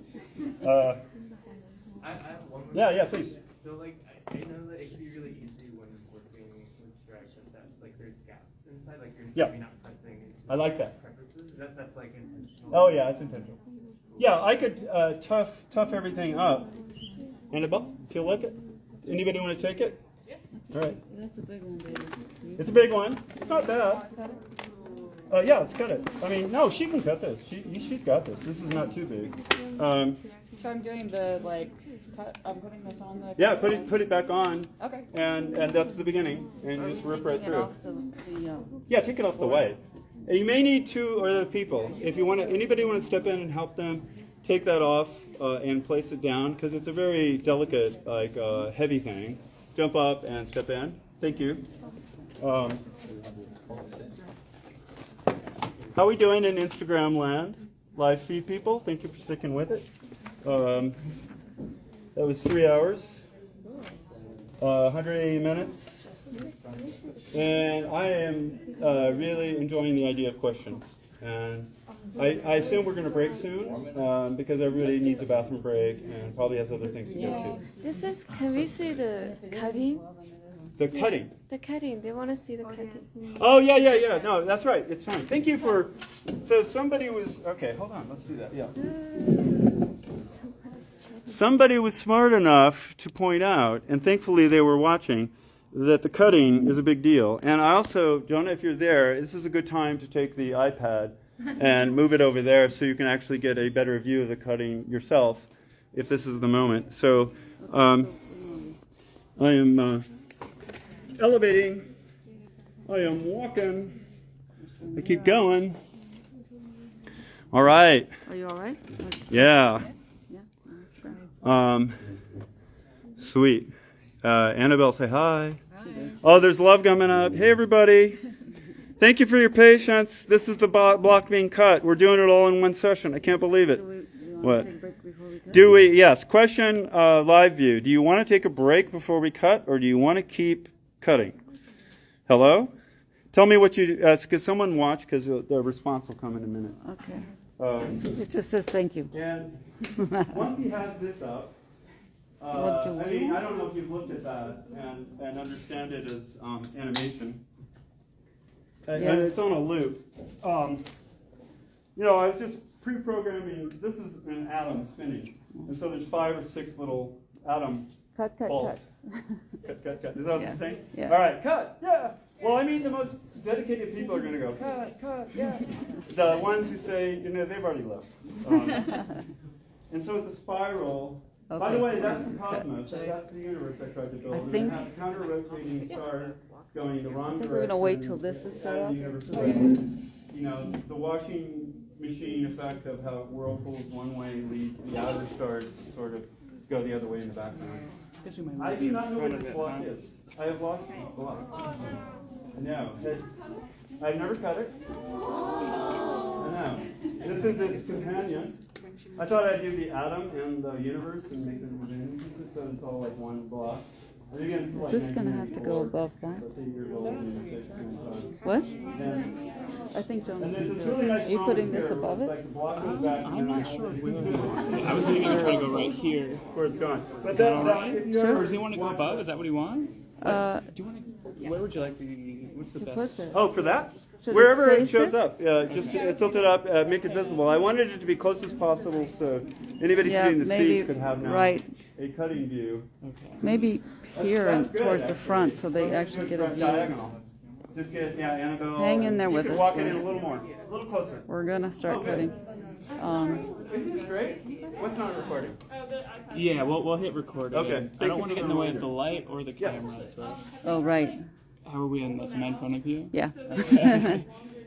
But I'm can thinking, come up. could you do it from further down? You could, everything. And you know, then- we Yeah. just thought of I'm just worried about exactly the cord lesson. length. which is, Oh, well, do we have another cord here? No.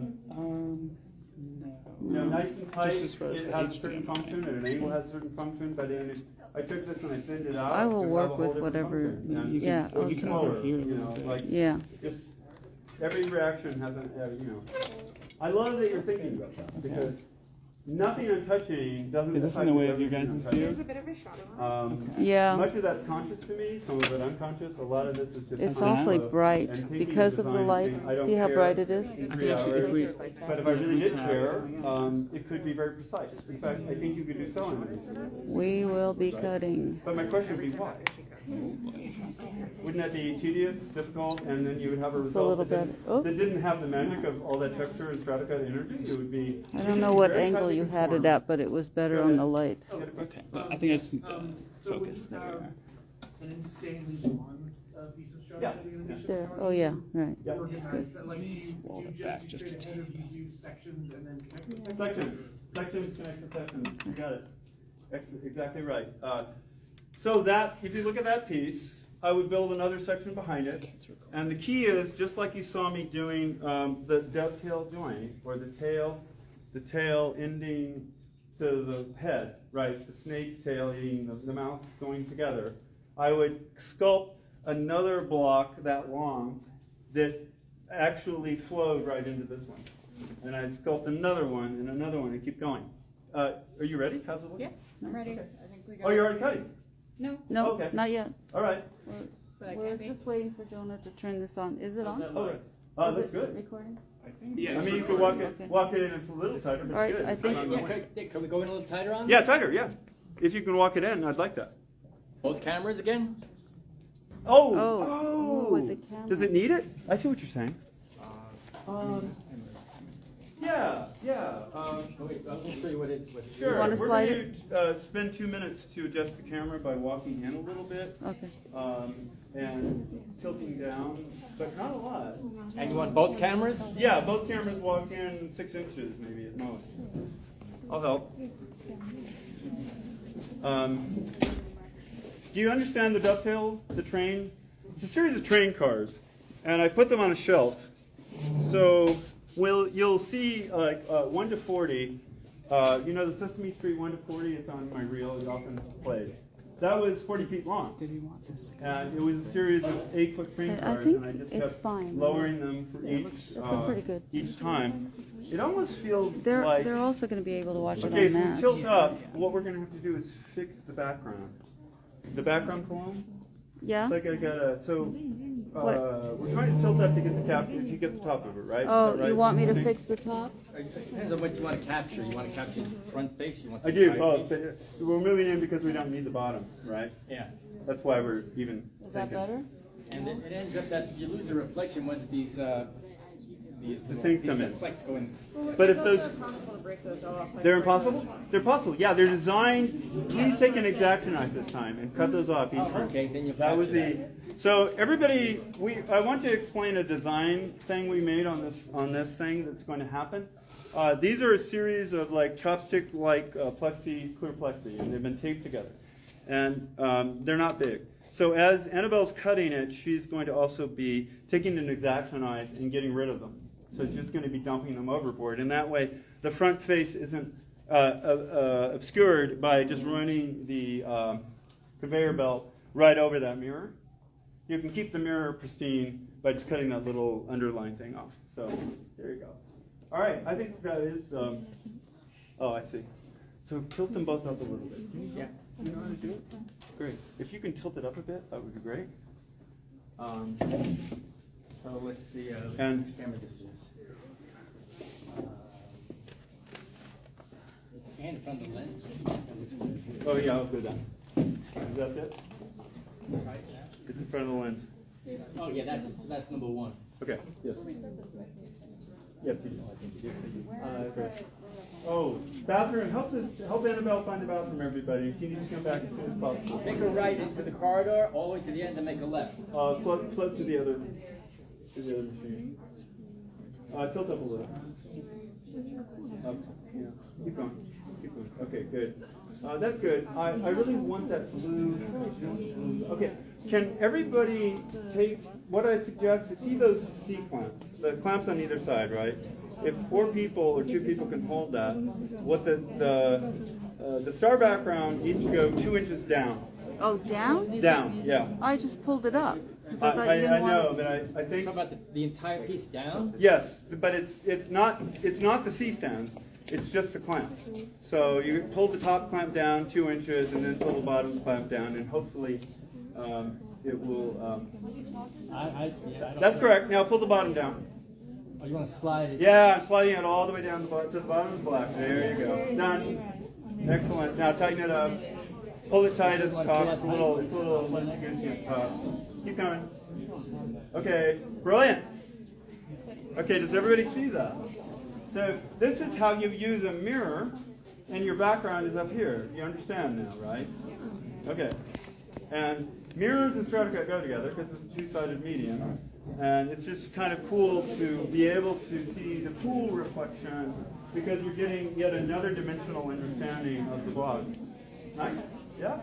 And the out of focusedness of it, the depth of field, is a choice as to how much information you want on the star background. All right, so we can So start? Annabelle will come back. She needs to go to the bathroom. Yeah. There's a lot of blocking to do. 2-minute break. If you go ahead. Yeah, question? Yes. Actually, I have a single question. How to put everything very tight together and there's no gap inside? Okay. Someone asked, do I intend the gaps over here? And I said yes. And she's asking, how do I make it tight so there are no gaps, right? And the answer is both. And you could see you were here for 3 hours, right? And what you saw was me pushing every little piece to touch every little piece and smearing it together and trying to knock it together. And clay has that beautiful ability to lock itself to itself because the oil and the dirt, this is dirt, right? It's just really clean dirt, so the pigment shows up.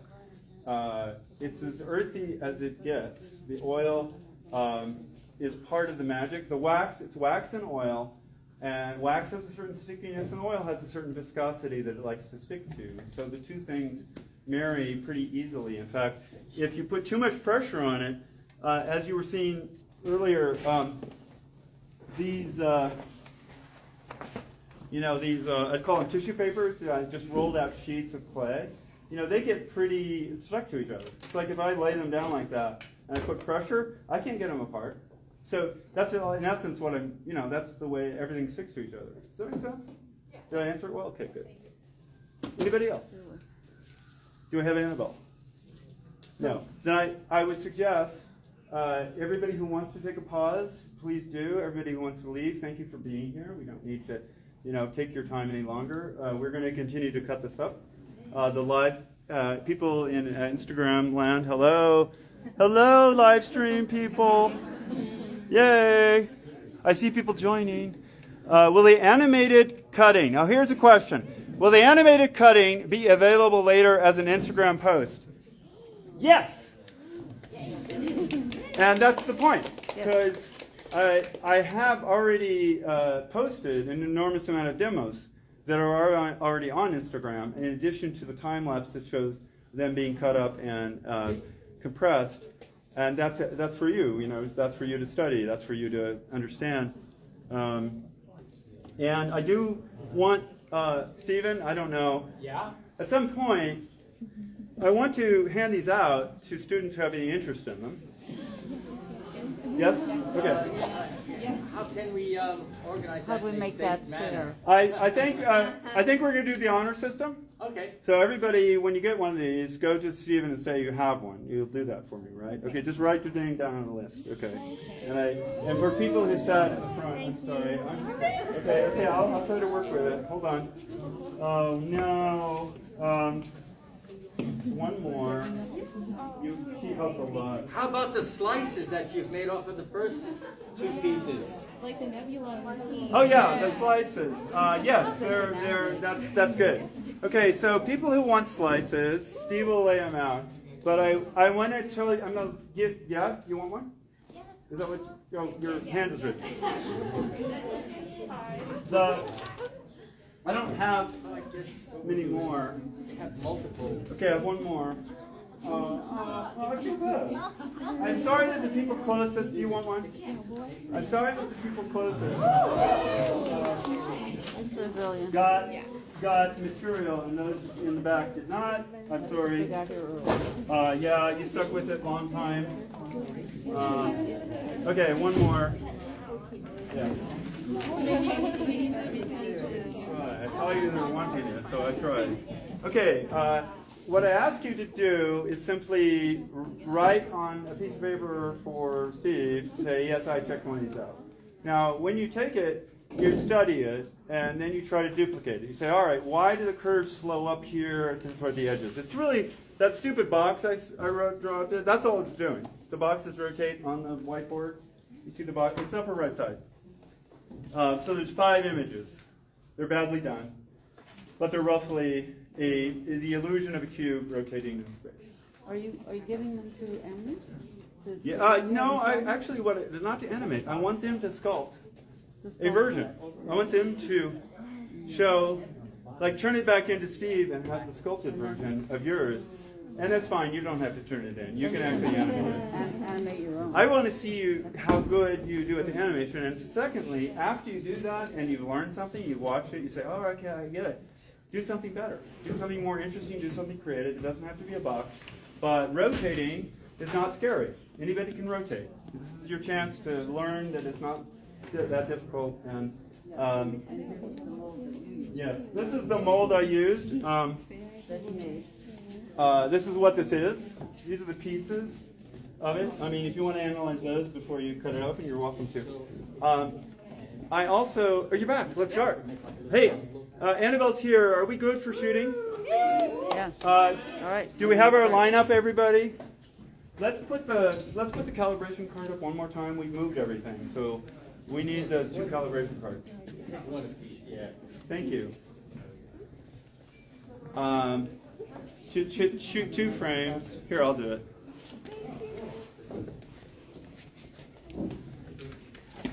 Okay, camera folks, we're ready, right? Can you give me a live frame? Okay. I'm gonna let it rest. Shoot it twice. Yeah. Enjoy the show. You got it? Okay, and now one more live frame. Go for it. Twice. Thank you. So in the future, some AI, somebody in AI land who understands how to do, vector triangulation between 2 images and points. I would love to have help. Show me the way, specifically with whatever extra programming, to use what's on the shelf, but also create an in-between, an interpolation. All right, I pulled it out. You're ready to go. You might want to, you can wipe, I guess, the fingerprints. I don't see them. So, I didn't cover you. Like, I know I think something I'll take your money and then cover you. So I'm going to cover you. Thank you. Okay, before you leave, make sure. Okay. And yeah. And gas money, whatever else. Like, such fun to do. Is it? Yes. Excellent. I just so happy.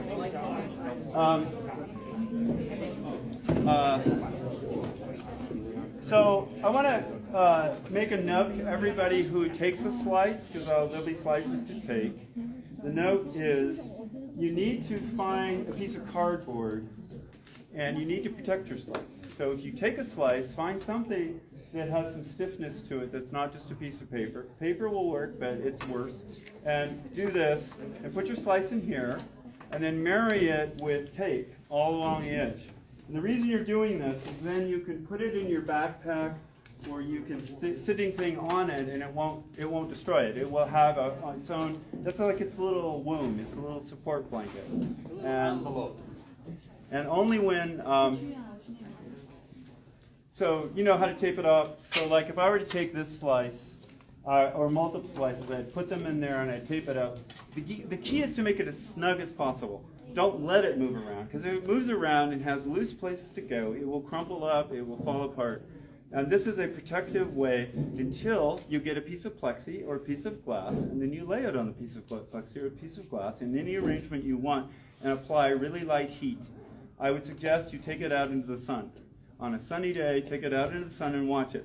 The reason is that the sunlight is especially radiant. Sunlight activates the clay molecules, so that makes them excited. They get all soft, and so they relax onto your plexi. Does that make sense?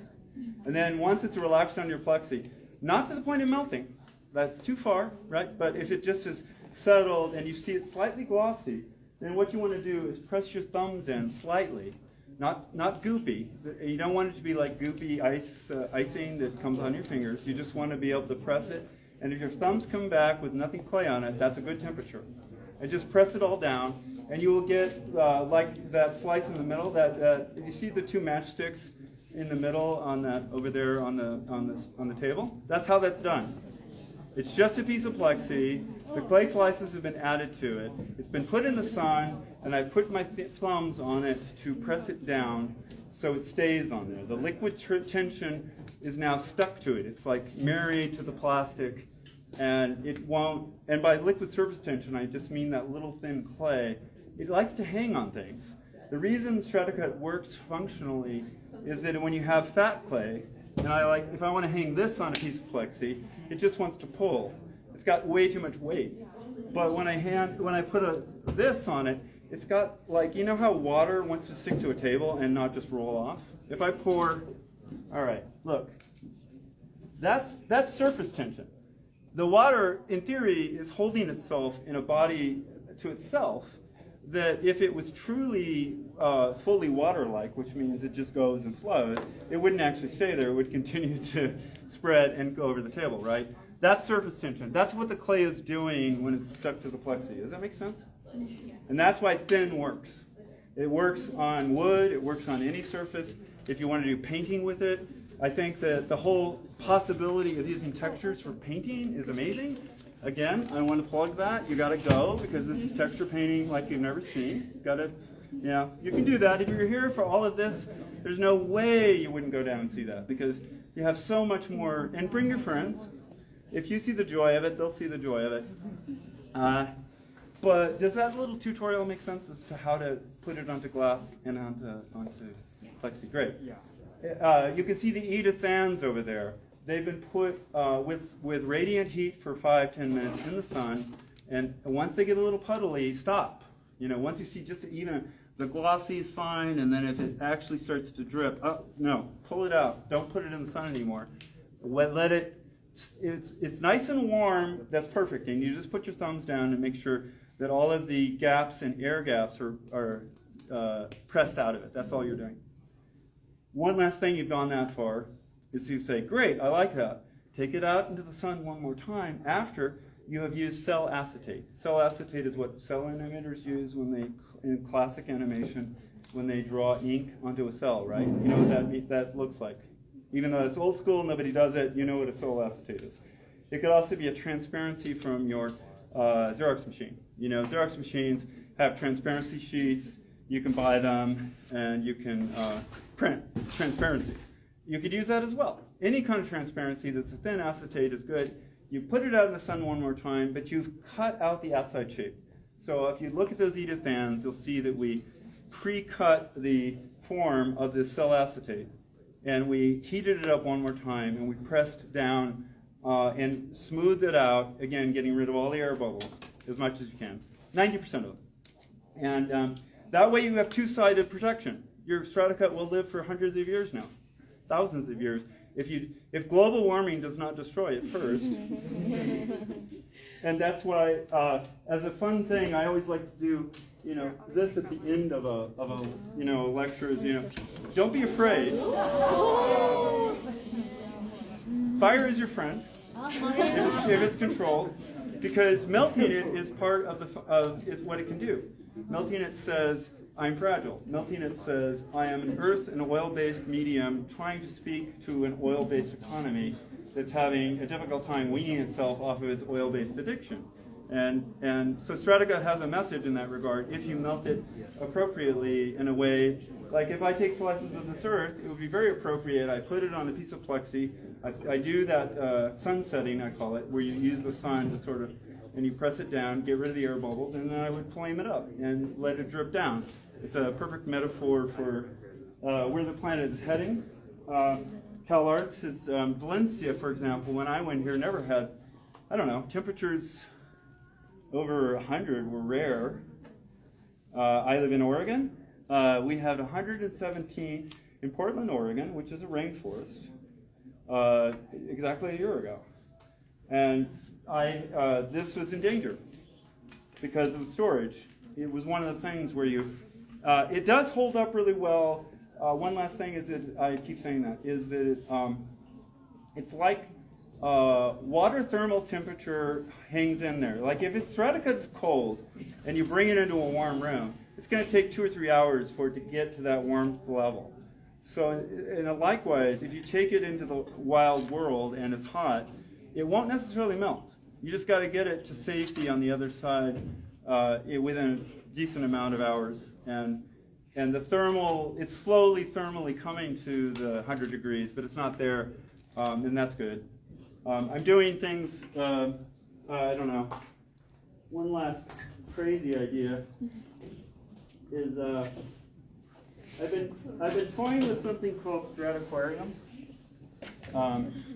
Strataquarium is like any kind of glass that has a distorted shape, and you could make a character on your glass, and you can add teeth and a mouth. You can already see where this is going. And if I had enough water, and maybe tomorrow, somebody can take this and just fill it with water and take a look. But you'd add happy teeth. And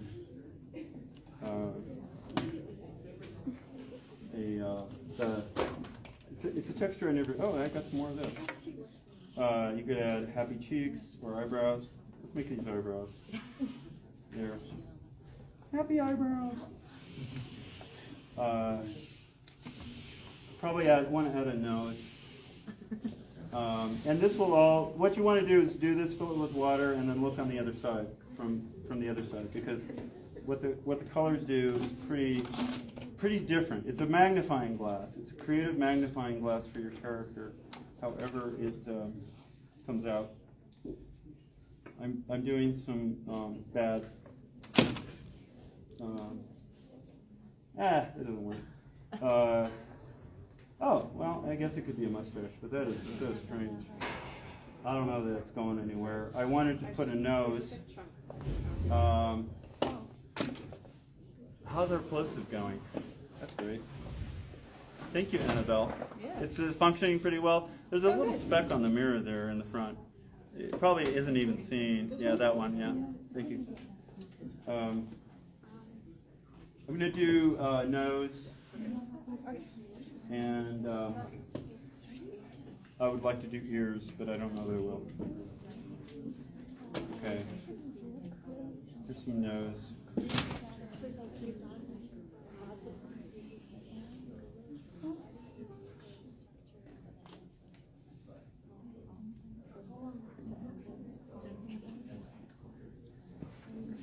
And I had some red texture. Was you? No. Okay. And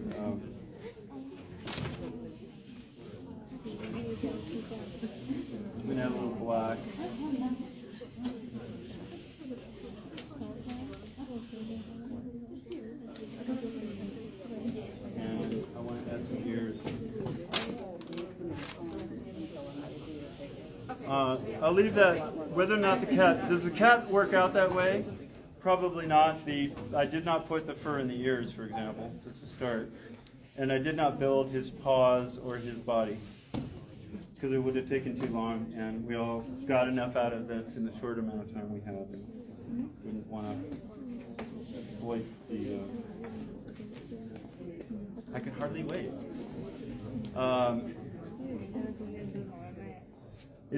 Do they sell beer in this in the facility yet?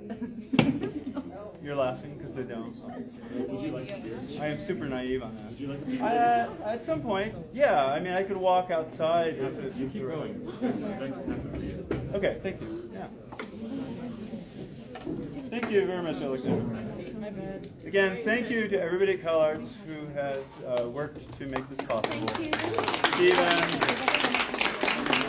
Jonah, Edgar, Jen, Isabel, and Monica Colomb, second for Colomb, Annabelle, Alexander, totally, and I'm missing somebody, but a lot of you helped make textures, and I appreciate you making this. So, okay, I'm making ears, and then if somebody wants to fill it with water, it won't be very good, but it will at least be the idea of why you would want to do a strataquarium. So this is an aquarium, a strataquarium. From this side, the question is, how does he look from that side, right? And so when you put the water in, this will be even more distorted. And so kind of imaginary and fun. I don't have enough water. Don't use it all. Gosh, I don't even think it's not going to matter until you get enough water in. So I leave that to anybody who wishes to go down and put water in, they can bring it back. It's a Mr. Potato version. But imagine that was much bigger. Imagine that was 12 feet high. Okay, don't think small, think big. And imagine that it was a tank of water filled in an oval shape, like a sort of football, a really squished oval. And it was like 8 feet high and 12 feet wide. You could put the Stratacut in, and you could do it in public. You could put it outdoors in LA. You could put it outdoors in Phoenix. Because as long as the Stratacut was on the other side of the water, from wherever the sun is oriented, the water would take too long during the day cycle to heat up to cause the Stratacut to melt. It would have a thermal insulation effect, I hope, where it would rise from 65 degrees to maybe 75, even on a 100-degree day. It wouldn't go all the way to 100. And so, this is a very strange child's medium. How do you actually make it fully useful and completely amazing in kind of installation ways? And so strataquariums have a place in that. I haven't figured out what, but I'm still percolating. One last plug. I saw some new people. You have 2 days now, 2 days, and if you miss it, it ain't coming back.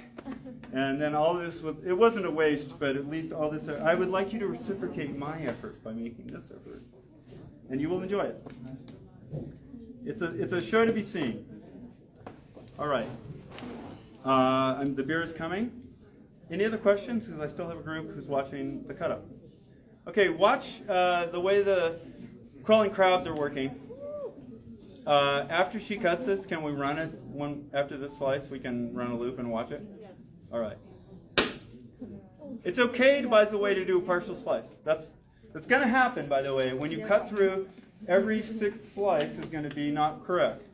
All you have to do is make sure that you've cut everything once, so you'll come in and take a little second piece or third piece as needed to make sure that the full front face has at least a few millimeters shaved off of it, in order for the time flow not to stop or become stagnant on that frame.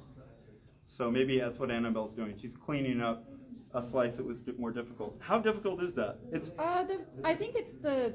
It's not just put a little together piecey. away. What? Compared to the ones that have been sitting for a very long Yes. time, the newly constructed ones, Right. they're not really bound together. Yeah, as well, excellent so. point. So somebody asked, how do I press it all together? And her point is that if you let it sit for a bit of time, the oil itself will start to glue together. But also, I made that really hastily, right? And if you're actually really making it, you want to spend twice as long making sure every piece is supported and pushed in and touching every other piece. This has got a lot of really fast and loose throw-togethers that aren't, she's having a hard time of falling apart while she cuts it. And I that's, think once it gets more to the center, it'll be easier. I think so. I threw that, yeah, I did that in 20 minutes and it wasn't a pretty thing. So can you play it? Is that a shot or? Here you go. So it's beginning. It's sort of a kickoff effect. And you see the crabs are just beginning to start. You'll see them actually over time continue to migrate. So keep cutting. I want to say if anybody wants to take some of these slices, you're welcome to them, since you have squares and circles. Remember, you need to find a piece of paper, and I just want to advise you, if you take it, please do this. Watch what I'm doing. Make your little origami, projector out of it, right, like that. Just make a folder. So here, when it's like this, it's not going to fall apart. You're giving it support. You can put it in your purse. You can put it in your notebook. Support it this way. And at a later time, you can do plexi. But don't just walk away thinking it'll last unless you give it a little bit of protection. Thank you.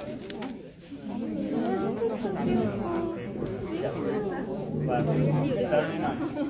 That's why I keep promoting it. It's all getting shipped back. It'll go late. You can come at 8 Saturday. Come at 7. I don't know. If you can't come, you can. I appreciate you trying. Do what you can. If you want, I could fill this out. Thank you.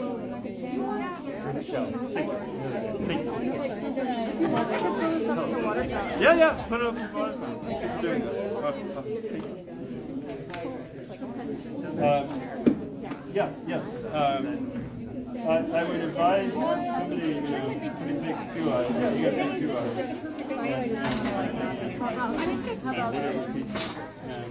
When you have multiple pieces, then just make sure they're all touching. You can have as many as you want, but just make sure that you can take them up. I have tapes here. Vaguely. Make sure they're bound. Tightness is your friend. This is like a little, babies, when they're just born, they like to be wrapped. And that's what this is, just wrap it tight and snug, yes. They're fragile little creatures. Yeah.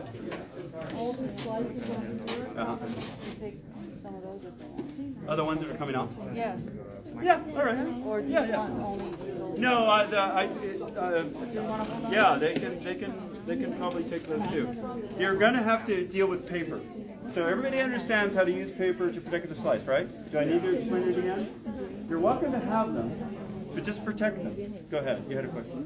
Thank you. What's your name? Ben. Thank you for coming. Thank you so much. With like A wire. It's the 1,000th time. Yeah. Wires have no. Wires are just stress across the surface. They aren't clean. So no. Now people say hot wire, and I say it still won't work. I haven't used a hot knife yet, and you may think, well, why haven't you? And I would say, well, what I'm doing is working okay. And I believe a hot knife might help it a little bit, but you have to calibrate the knife temperature really well. So you have to put an electrode here and here and make sure that it's just the right heat, not too hot, not too cold. And that's the difficulty, that's why I haven't done it. Because if it's too hot, it would start to melt it on the way down. Also using a baby wipe I've heard, baby wipe the knife, put electrodes on it, make sure that it's not burning the clay on the way down, that it's just hot, warm enough. And then you also play with the temperature. Is the clay cold? Does it work better? If it's cold and you have a hot knife, I don't know. Here's a question. It's for you to try. Ben, I'm looking forward to it. Yeah, well, no, I don't. So,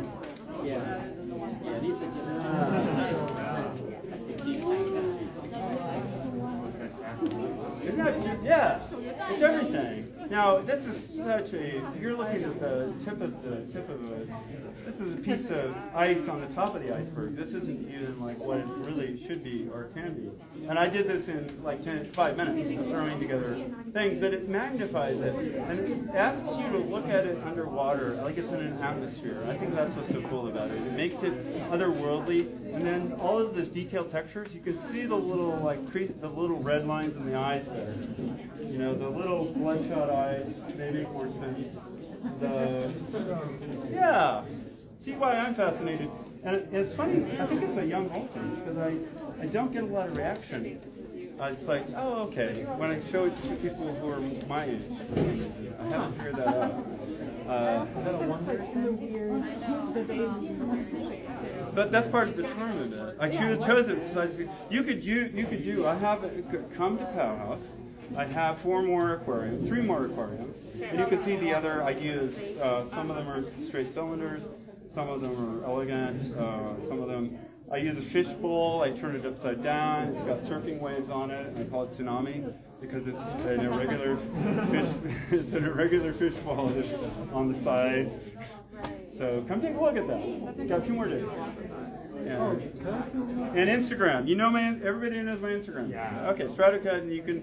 I really want you to look at the tutorials if you continue to have an interest, because I'm doing an enormous amount of work every week or 2 weeks trying to put out something like this, and it's all in there. If you choose to look at it and want to actually review it, I would love to edit it better. I have to say Instagram is imperfect. It's very immediate, but I don't have time to actually do the cross-cutting because I have 4 angles going, and I can't put this together.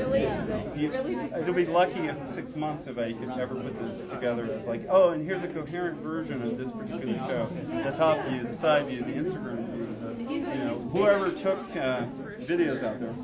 And you could really make it a cohesive understanding of what got made. I don't think it's going to happen. So you got the first draft is what you have. I do all I can to throw that up. So take a look. I forgot your name. Pat. Were you in a class? You sound like a familiar name. Yeah, cross-tracking. Yeah. So you were quiet, but now you're talking more. You felt quiet.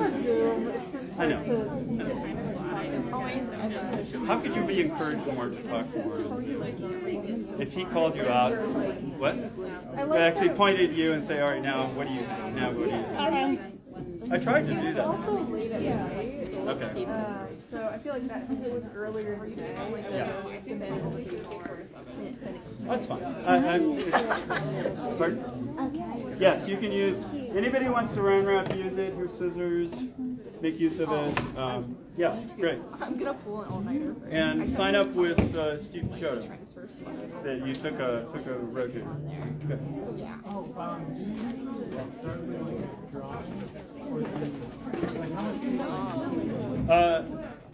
Yeah. How much pre-planning do? I'm going to show you the pre-planning. So you can kind of like these are chicken scratch, but I'm going through my mind like on this. You know, I know that I'm going to do the big eye, small eye on 2 eyes. These are the textures I'm going to do. Nose texture, I know I'm going to do that. These are the eyes related to off and on. This is the nostril, the tongue wagging. You see how the tongue wagging looks? It's going to be okay. It's not going to be great, but it's always fun. These are the fur. This is the block. I just, remember I cut out the square and I put something in the middle of it. These are notes I made this morning as I was trying to think through. Okay, what can I do with the material I have? I'm explaining the primitives. How do I use the primitives in a way that's a little more than just a text. I don't want this to be a text tutorial. So there's, these are me thinking through the cat. Like what kind of cat? And so all of what's consistent is I'm trying to do the oval eyes and I'm trying to put like balls of white bubbling up and down yellow, like here. We'll see how it actually goes. That's about half of my notes. So a lot of that's cool. Okay, that may be mental, but how do I keep what? I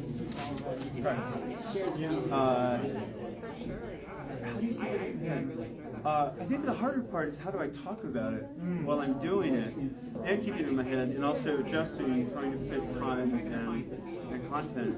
So the explanation is primary, but it's nice to try to get toward a reasonable creative ending, so it's not just a bunch of techniques. That's the hard part. So that's why I chose Chester, because it allowed me to be wacky. I thought, all right, it's going to look crappy and weird in some ways, but if I got a big ass smile and teeth are going crazy on you, like, and the eyes are doing this, then you're going to accept all that as a texture. So I chose it, partially because it was Disney. Yeah. DEMO CAL ARTS. I got the animating C. It's like, I had forgotten I made it. I thought it was a 0 when I saw it in Melbourne. I'm so proud and happy. I had to be. So, and you can take slices of that. It's sitting over in the box.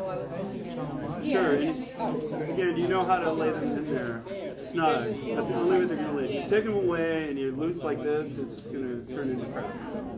Yes. Thank you so much. Thank you. All right. I'm glad that you had an enjoyable. Yeah, I'll be there. Oh, okay. Thank you. There. Bring a friend. Oh, I will. Okay. I'll see you there.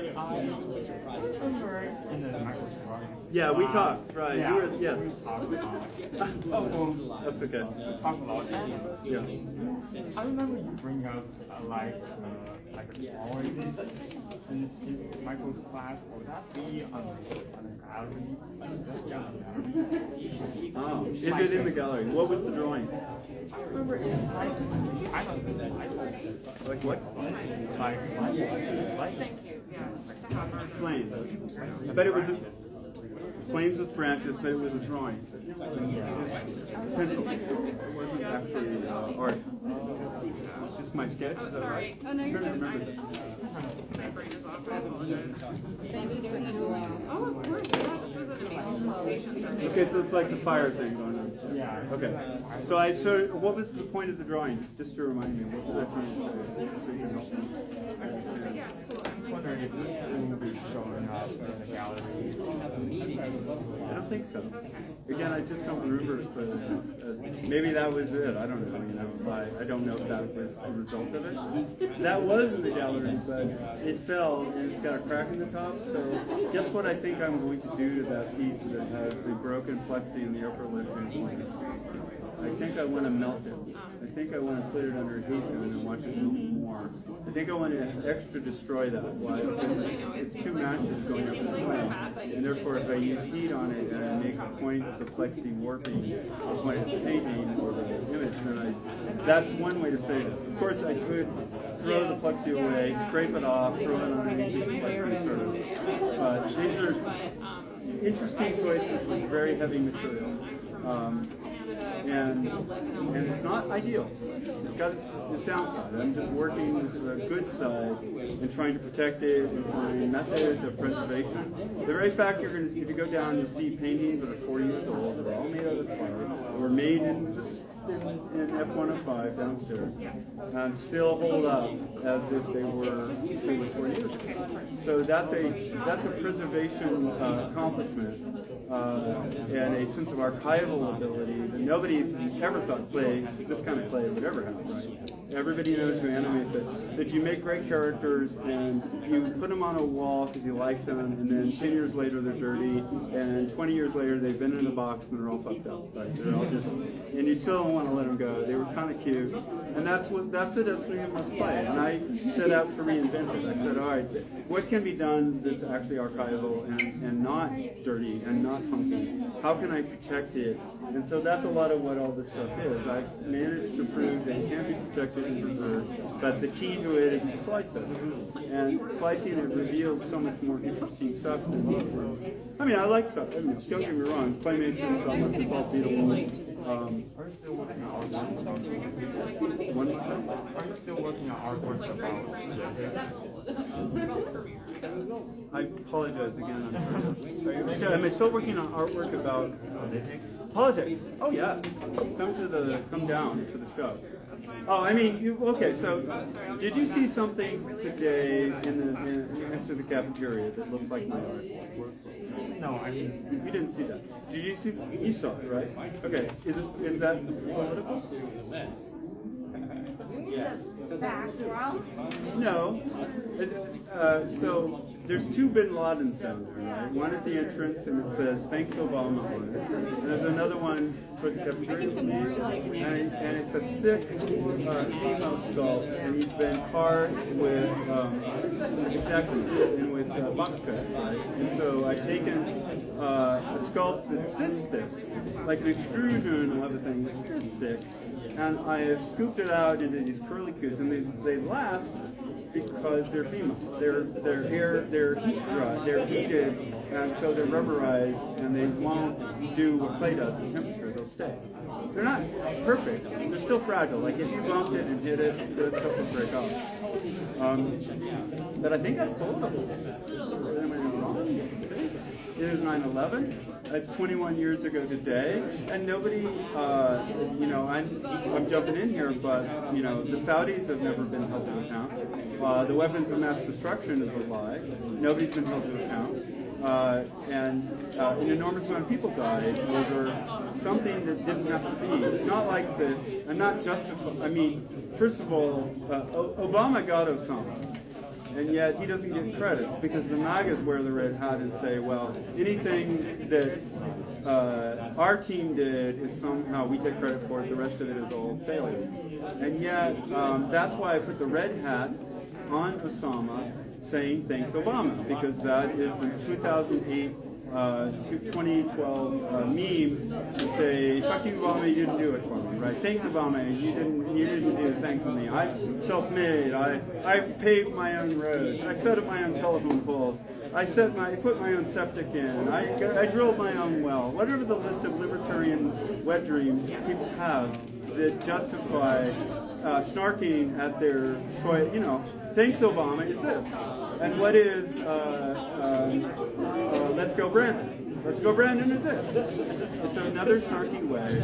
And so for me to have Osama thanking Obama wearing a red MAGA hat, at least is hopefully ironic and political. And then to have the Osama with the box cutter carving his face out is also, and with the 9/11 behind it, it's Twin Towers, you see, that it's fabric. If you go down and look at this, I'm trying to explain it. You've seen it. I'm explaining why it's there. That's a refreshment for the talent. Oh, man. Yeah. For you. Did the monkey do well? Oh, are you kidding? That amazing monkey was incredible. I made some wine earlier, so I also had some wine too. Enjoy it. This is for the second round of. I don't. Well, this is going to be hard for her. She's actually having a little. Yeah, and distribute as needed. Okay, distribute. Oh yes, please. And thank you very much. Absolutely. I'm glad this is. Anybody need a beer? Yeah. I know. You seem well rested. I swear you worked out today. Yes. Yes, it did. It's a nice hotel. Thank you for doing it. It's strange because it likes to have tide, like for your detergent, and I think a nice hotel would have a less stinky, obviously, I hate to say low and obvious detergent, which makes you go, wow, that's strong.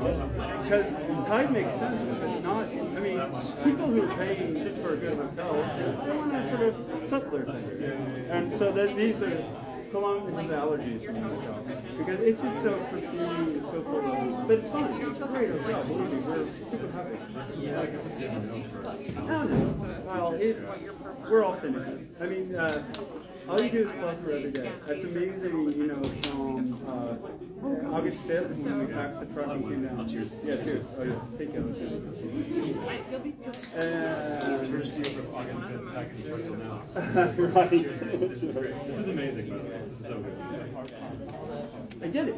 I got it. You won it. I got Yeah, you and Mom, you brought it yesterday. Students were here, and I brought the dean in. She was very impressed.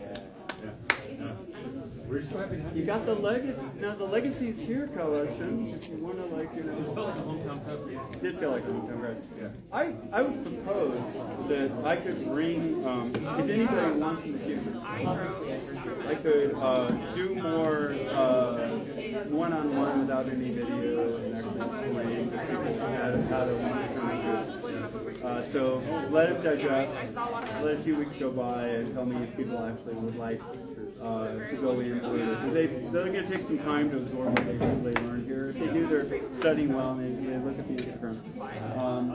I have, for example, the mold that made that little. The reason I'm okay giving that thing away is I molded it. I poured the mold. So I think people would want to see a double boiler. And a double boiler pours the mold and makes the square go. It's just more, but it's deeper clay technique, which some people dig and some people not know. Like a lot of this is more conceptually interesting. I suspect that like after one semester, there's going to be so many people who in various opportunities in their Only the different last few classes months, honestly. try something I met along these David at the lines, that I opening feel of the there's show going to be a in lot Los of like, Angeles. oh now I want to get back into. I mean, you think just seeing the tip of the iceberg of what you're doing with this like grid camera thing. Yeah. That's amazing. Is that too far out? Oh, are you kidding? Get It just felt like it's on the cusp. I would need to like really sit with it and think about it, but I just like seeing that made me understand like the whole depth of like what you're doing. It's a long way away from Yeah. Can I get Cologne a drink? Is she? Oh yeah, Cologne. Do you want a beer? Annabelle, a beer? Anybody? I would love a beer. Yeah, Thank see? you. Beer is wine. Work your bees, sweat, need a beer. You want to pass it over to them? You don't have to. Thank you, Monica. Yeah. Oh wow. You were in Michael's class last year. Yeah, I remember. Yeah. I mean, video. Yeah, the director. Yeah. Okay. Cool. Sorry to interrupt. Oh cool, yeah. All these plays were just really hard. So It is hard. yeah, I understand. It's not for everybody. special way to soften this. Maybe add some olive oil Yeah, certainly. The warmer it is, the softer it is. So if you, what I would say, see these two lights up here? If you were to lower them, and we could probably do that right now. If you like lowered that light and brought it close to me, that light will cause all of this to get nice and workable because its heat focused on any area after 30 minutes will make the play really easy. You know what I mean? There's other ways you can get it warm, but that's one. Just have an incandescent, old school electric wasting light that's close to the subject, and warmer. Work when you're working with it. Work in a warm room. Raise the temperature. If you can stand 75 degrees, it should be good. Yeah, I would add mineral oil and only a little bit. You could add mineral oil. Olive oil is an organic oil, and it could potentially decay and be a little bit smelly afterwards. Mineral oil is not really organic. It's just pure petroleum extract. So there's no biology inside it. Like any vegetable oil potentially could decay and become smelly. Yeah, and a little fun fact. After this little experiment, I found like about a month ago that one of the players applying to the plastic figure and they melted it together. Like, wow, yeah. plastic will become like a very advanced level. Yeah, greasy. Yeah, because it's oily. It's greasy. yeah, and the plastic is talking about like who are the plastic will never be inside in the food. Like really like the plate surface. Because even like watching it dry, and I went to Soft another class and a few weeks ago, which is where I was soft and greasy. I still look at it. Soft and greasy. Annabelle's doing great. Oh, can you support it? It's poorly supported, so keep using your thumb under it as best you can. It's because you turned around and said I was doing great. No, I built a shitty block, just to say. It's not your fault at all. This is true. Another thing is you're starting to angle it, just so you know, a little bit out. Don't, I'll put don't, it straight down on the next right, one. but don't, take it slowly. Ease into it a little bit every slice. Don't try to do it all in one chop. Alright. Yeah. And keep your fingers down. David, Yeah. you can always come over here and give her a break. I'm A fine. break? No, please don't. I'm happy doing it. Did I not? What is the? So there's a scene in Gladiator which goes, hello. You remember Gladiator? You don't. Never mind. Where Russell Crowe's most famous line in Gladiator is to walk up and go around and go, "Are you not entertained?" Yeah, thank you. Thank you, David. Thank you.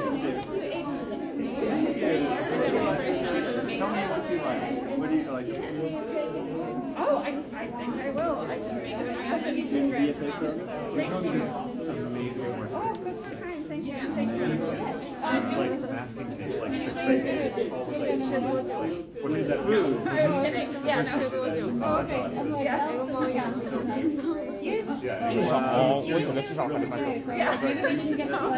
No, I do a lot of stuff. I've done some stratigraph, but not like so you like the physicality of the universe. also great shirt. gallery nights on your Yes, How long? do you want me to stick it? Do you want me to stick around? Thank you. gallery night back in some 因为上之前上周有一个样子的，他就